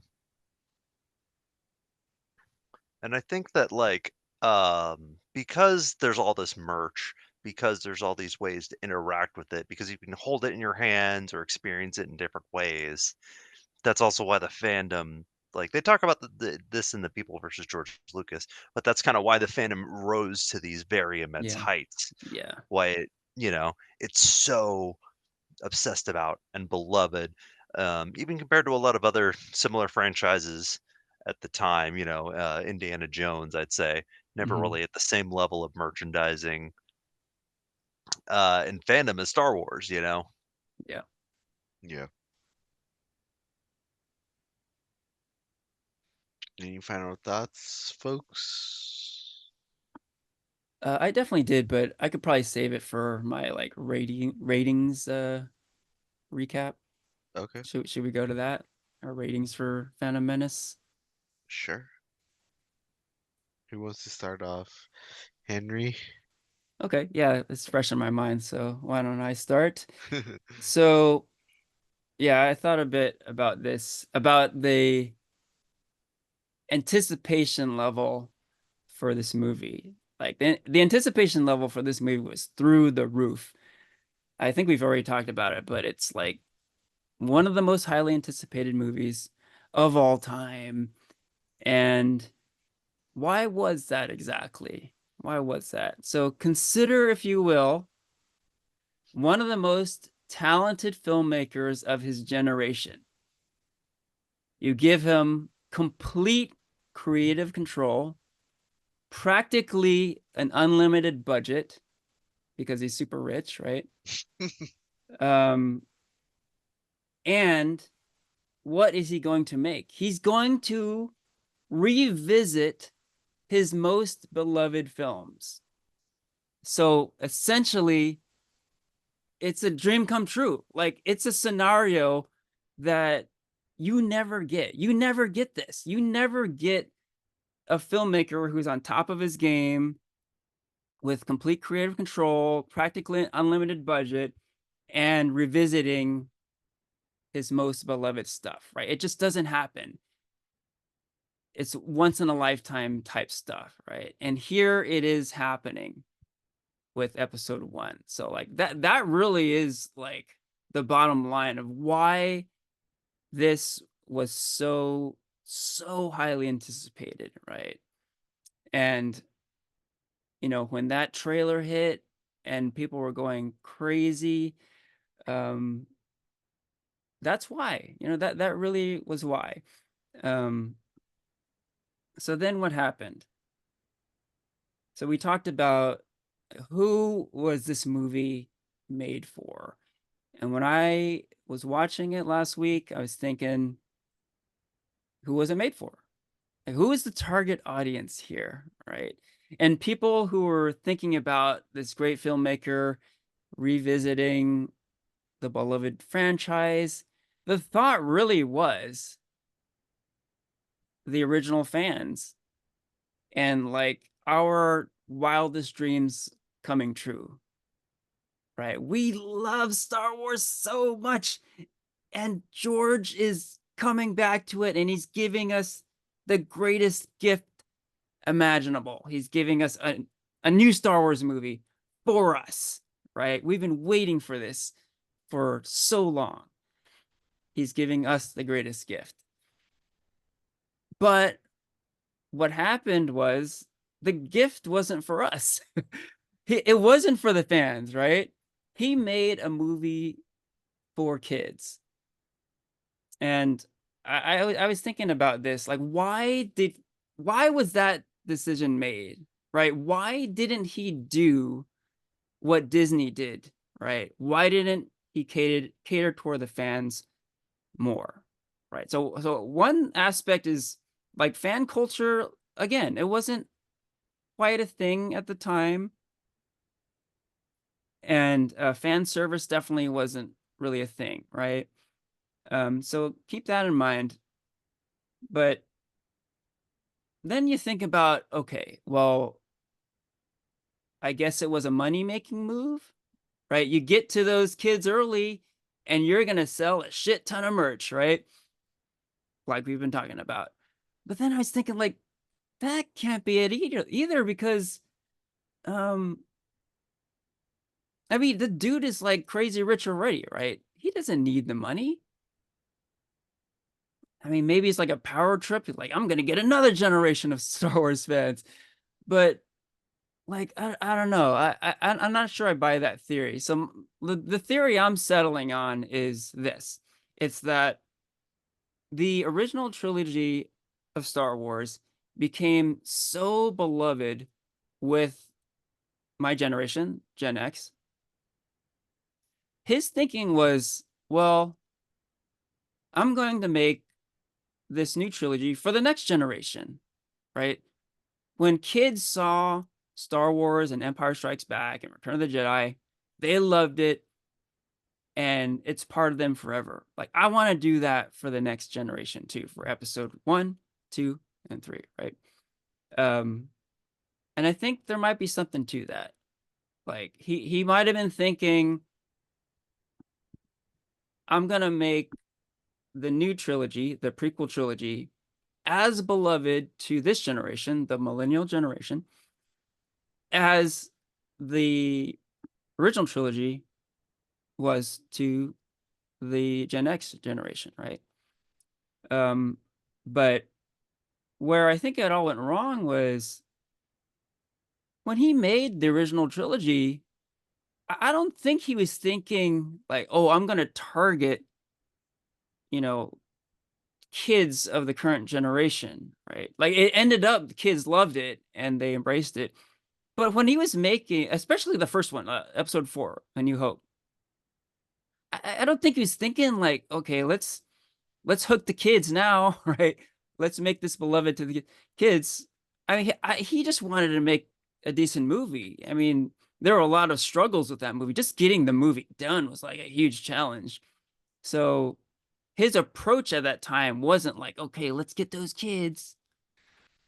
Um, the huge upside byproduct was that, oh, kids completely went bonkers for it, right? Um, so I think that's where it went wrong. Like, instead of focusing on, like, let's just make a good movie and not necessarily like make it for certain demographic, um, like, I think that's just where it kind of went, it fell apart, right? So what happened to the most anticipated movie of all time? It was pretty shitty. You know, we've talked a lot about it.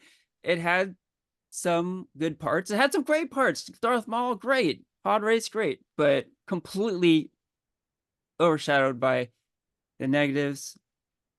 I'm going to give this one a 2 out of 5. And here's something to ponder. With the anticipation levels of this movie, is this movie the most disappointing movie of all time? You know, we talked about the trailer being maybe the best trailer of all time. We talked about this movie, The Phantom Menace, possibly being the most anticipated movie of all time. And now think about this. Is it the most disappointing movie of all time? I think there's a case for that as well. So I'll leave you guys with that. 2 out of 5. Hmm. Yeah, the most disappointing movie of all time. Um, yeah, I probably have to agree. Definitely off the top of my head. Like, I'm trying to think of anything else that could come close, but the thing is, it's Star Wars, so, it's such a part of a Yeah. massive franchise. Like, I guess The Matrix Revolutions is the first thing that comes to mind, but Mhm. Ooh, yeah.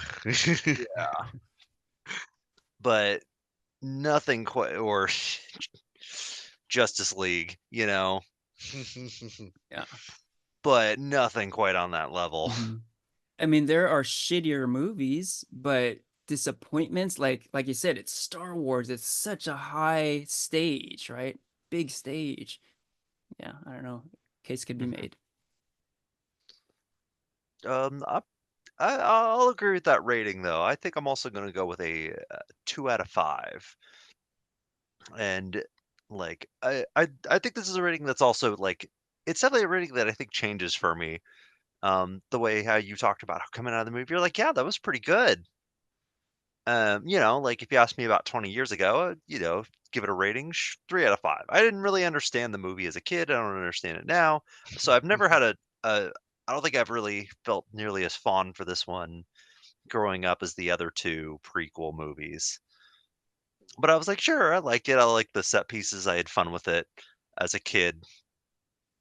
Um, and I think if you asked me 10 years ago, I probably would have said, this movie's terrible, 1 out of 5." But I do think this movie has quite a legacy that it's built, even though it's the most disappointing of all time. It's an important part of the Star Wars canon, almost because of that, because it's such a disappointment of a movie, and there were a lot of lessons learned because it kind of disappointed at such a high stage and had such a very massive and infamous backlash that it's like a very interesting movie to like look at and talk about. And I think that's also what makes The People versus George Lucas such a fascinating film. I thought was seeing just the discourse around this movie and the Mhm, imprint that it's left on people. And that's mhm, not, most bad movies you watch, you just kind of they exit your mind and you forget about them and go about it. But this had such an effect on people mhm, as well as the industry at large, good and bad, I think as well. Not all of it's bad. That it's just a fascinating piece. But at the same time, coming back to it now, I think now that we're seeing what Star Wars has become, for better and for worse, lessons that I've learned, and some lessons that have not been learned in a way that it was quite nice revisiting this movie again. I enjoyed rewatching this movie, so I'll go 2 out of 5. Okay. Like I said, this was I think my rating I think comes from maybe a lot of nostalgia. Um, because I mean, I could agree with you guys on like almost everything. Like, I think the storyline is confusing as fuck. Like, you asked me to try to explain this to anybody who's a non-Star Wars fan, and I could tell you, I could be like, I don't know. I can't tell you something about a trade route, and I don't even know as big as a Star Wars fan I am. I don't even know what's about. Um, it had its really cool moments. Darth Maul, more Jedi, the Duel of Fate song, but it didn't come obviously without its negatives. The Jar Jar Binks, younger Anakin. But even like rewatching this, I still fucking loved it as much as I did when I was a kid. And despite being like a horrible storyline, I would choose this Star Wars film over the Han Solo origin film or episode 8 or episode 2. Like, I would put this in a good spot in my Star Wars ranking, and I would give this a 4 out of 5 rating. All right. Well, I'm glad you still enjoy it, Porfirio. That makes one of us. That makes like, yeah, one of us out of the three of us. Hey, you know what? Christian and I have been talking a lot here. We didn't get to hear your side of things as much, Porfirio, so maybe I could ask you a few questions, yeah? Okay, go for it. So, we were chatting a little bit off mic earlier, but Uh-huh. there has been an interesting re-embracing of the prequels in more recent times. Hmm. We saw Hayden Christensen reprise his role in Ahsoka and that sort of thing. Yeah, and fans loving him now. Yeah, everyone loves Hayden Christensen now. Before everyone hated him, right? He's Um, he's gonna be yeah, at Fan Expo, and people want that's to right. go see him. There you go. There you go.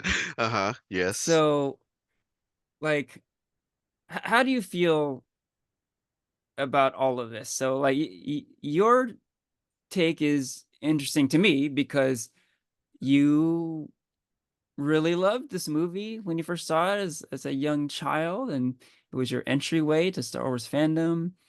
And to this day, you still like it. Um, but yet, the mixed feelings that a lot of Star Wars fans have about this movie. So, with all that in mind, and in addition to that, this sort of resurgence of interest in the prequels, like, how do you feel about all this, about this movie that is fairly important in your your fandom life? I I could say, like, told you guys it wasn't as bad as you think it was. No, I'm just kidding. Like I said, I still think it's a horrible it's a film with its flaws. Yeah, like I said, the storyline, I have no idea. I can't tell you what it's about or anything.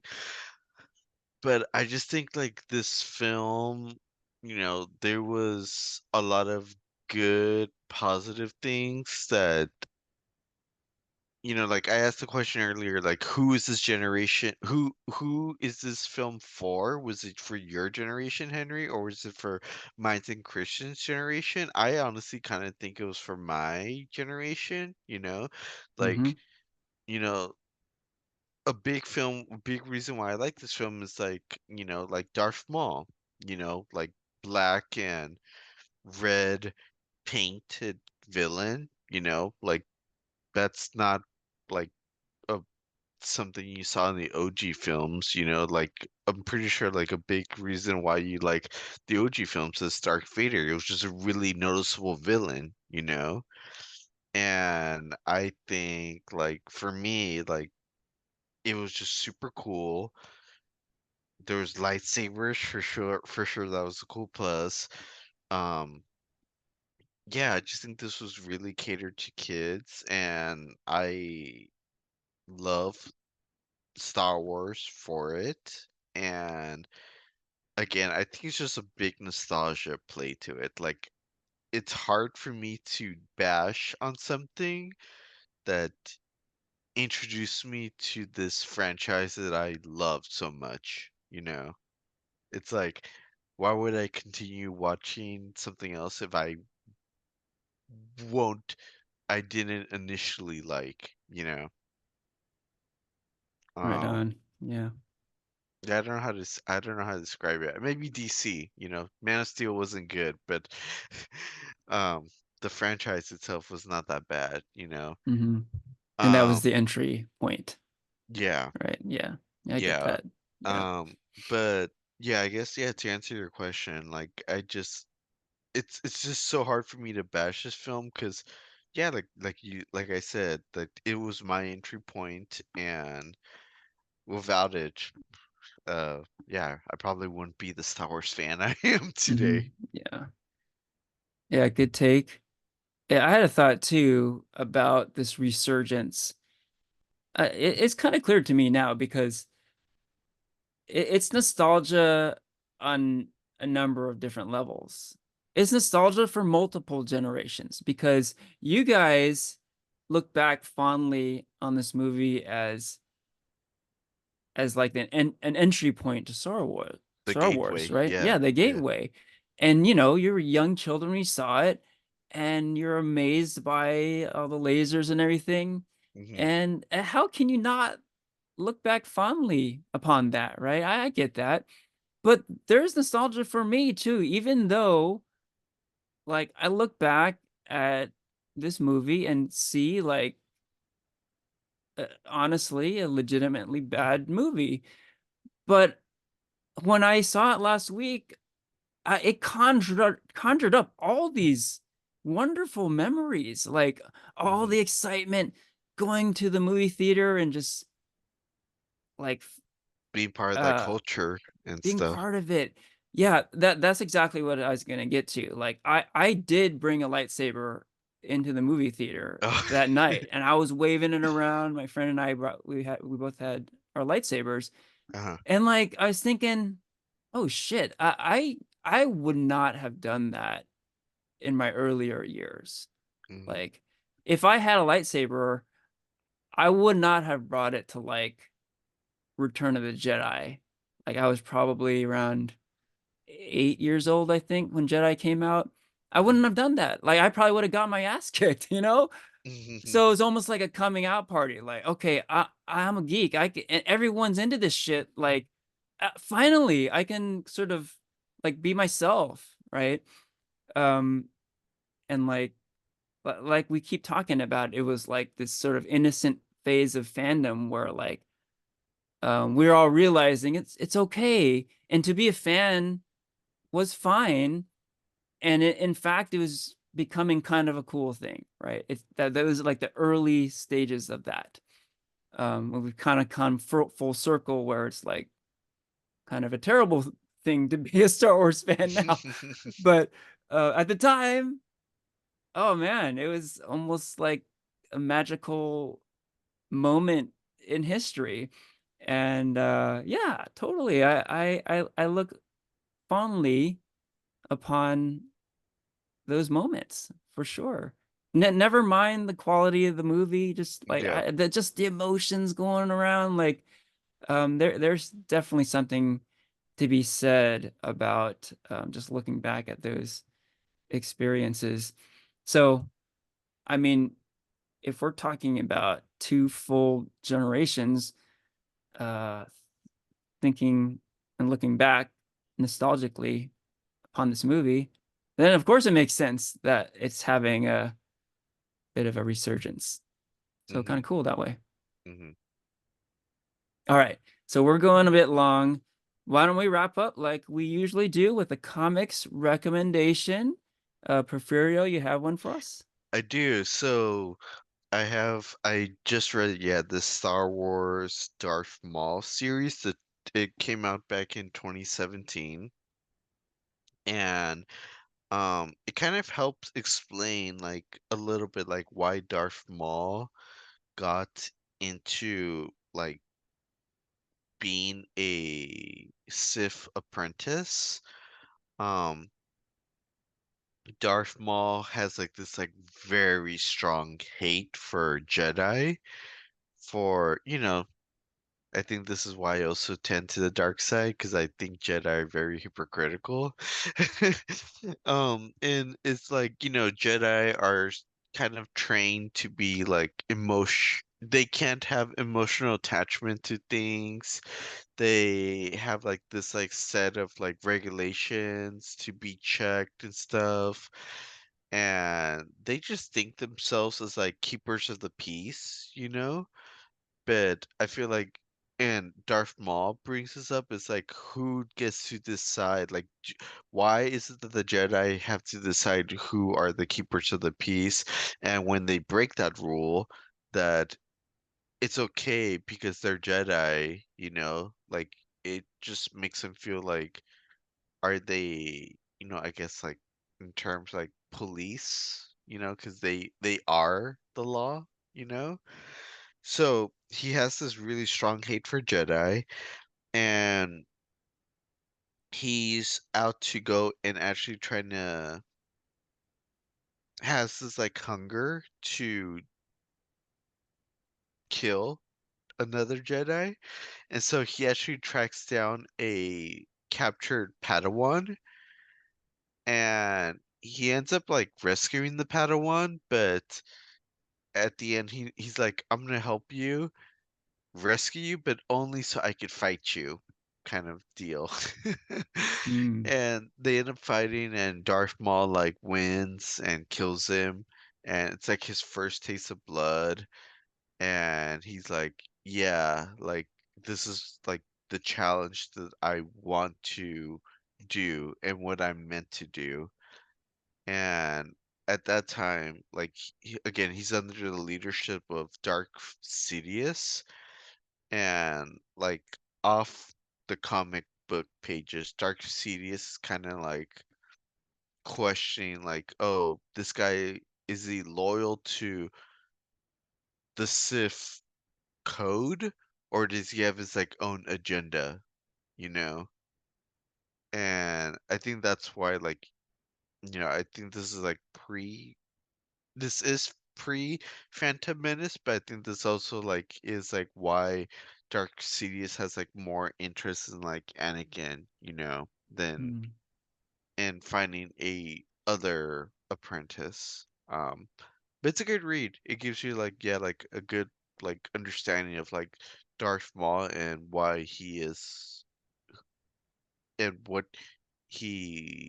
he goes to the dark side. Right on. Love that pick. Very appropriate, because arguably Darth Maul is the best part of Phantom Menace. For And sure. before we wrap up, it did make me think of one last little thing. Um, like we talked a lot about how the lightsaber battle at the end of Phantom Menace is really cool, and how it's like the John Williams score is awesome, the fight choreography is awesome, George Lucas's direction is quite awesome. But also, I really love the little force fields in the Oh, scene. the red force fields. Yeah, that separate Uh-huh. the Jedi's and the Sith. It's so cool, like where they have to stop fighting for a bit before the force shields go away, and it just builds this like great anticipation. You know, what a cool idea that was. And then it also allowed for this great moment where it's just Qui-Gon versus Darth Maul, and Obi-Wan has to just watch, right? And sure enough, Darth Maul kills Qui-Gon right in front of Obi-Wan, and he's completely helpless, right? And there's this really awesome moment where Darth Maul kills Qui-Gon, And like the moment after he kills Qui-Gon, he looks right at Obi-Wan like, "You're next, motherfucker." It's so cool. Like no hesitation. Like he just like turns right to him and is like, "You're next." I love it so much. All right. With that, we can wrap up the episode. This is farewell from Henry, Porfirio, and Christian.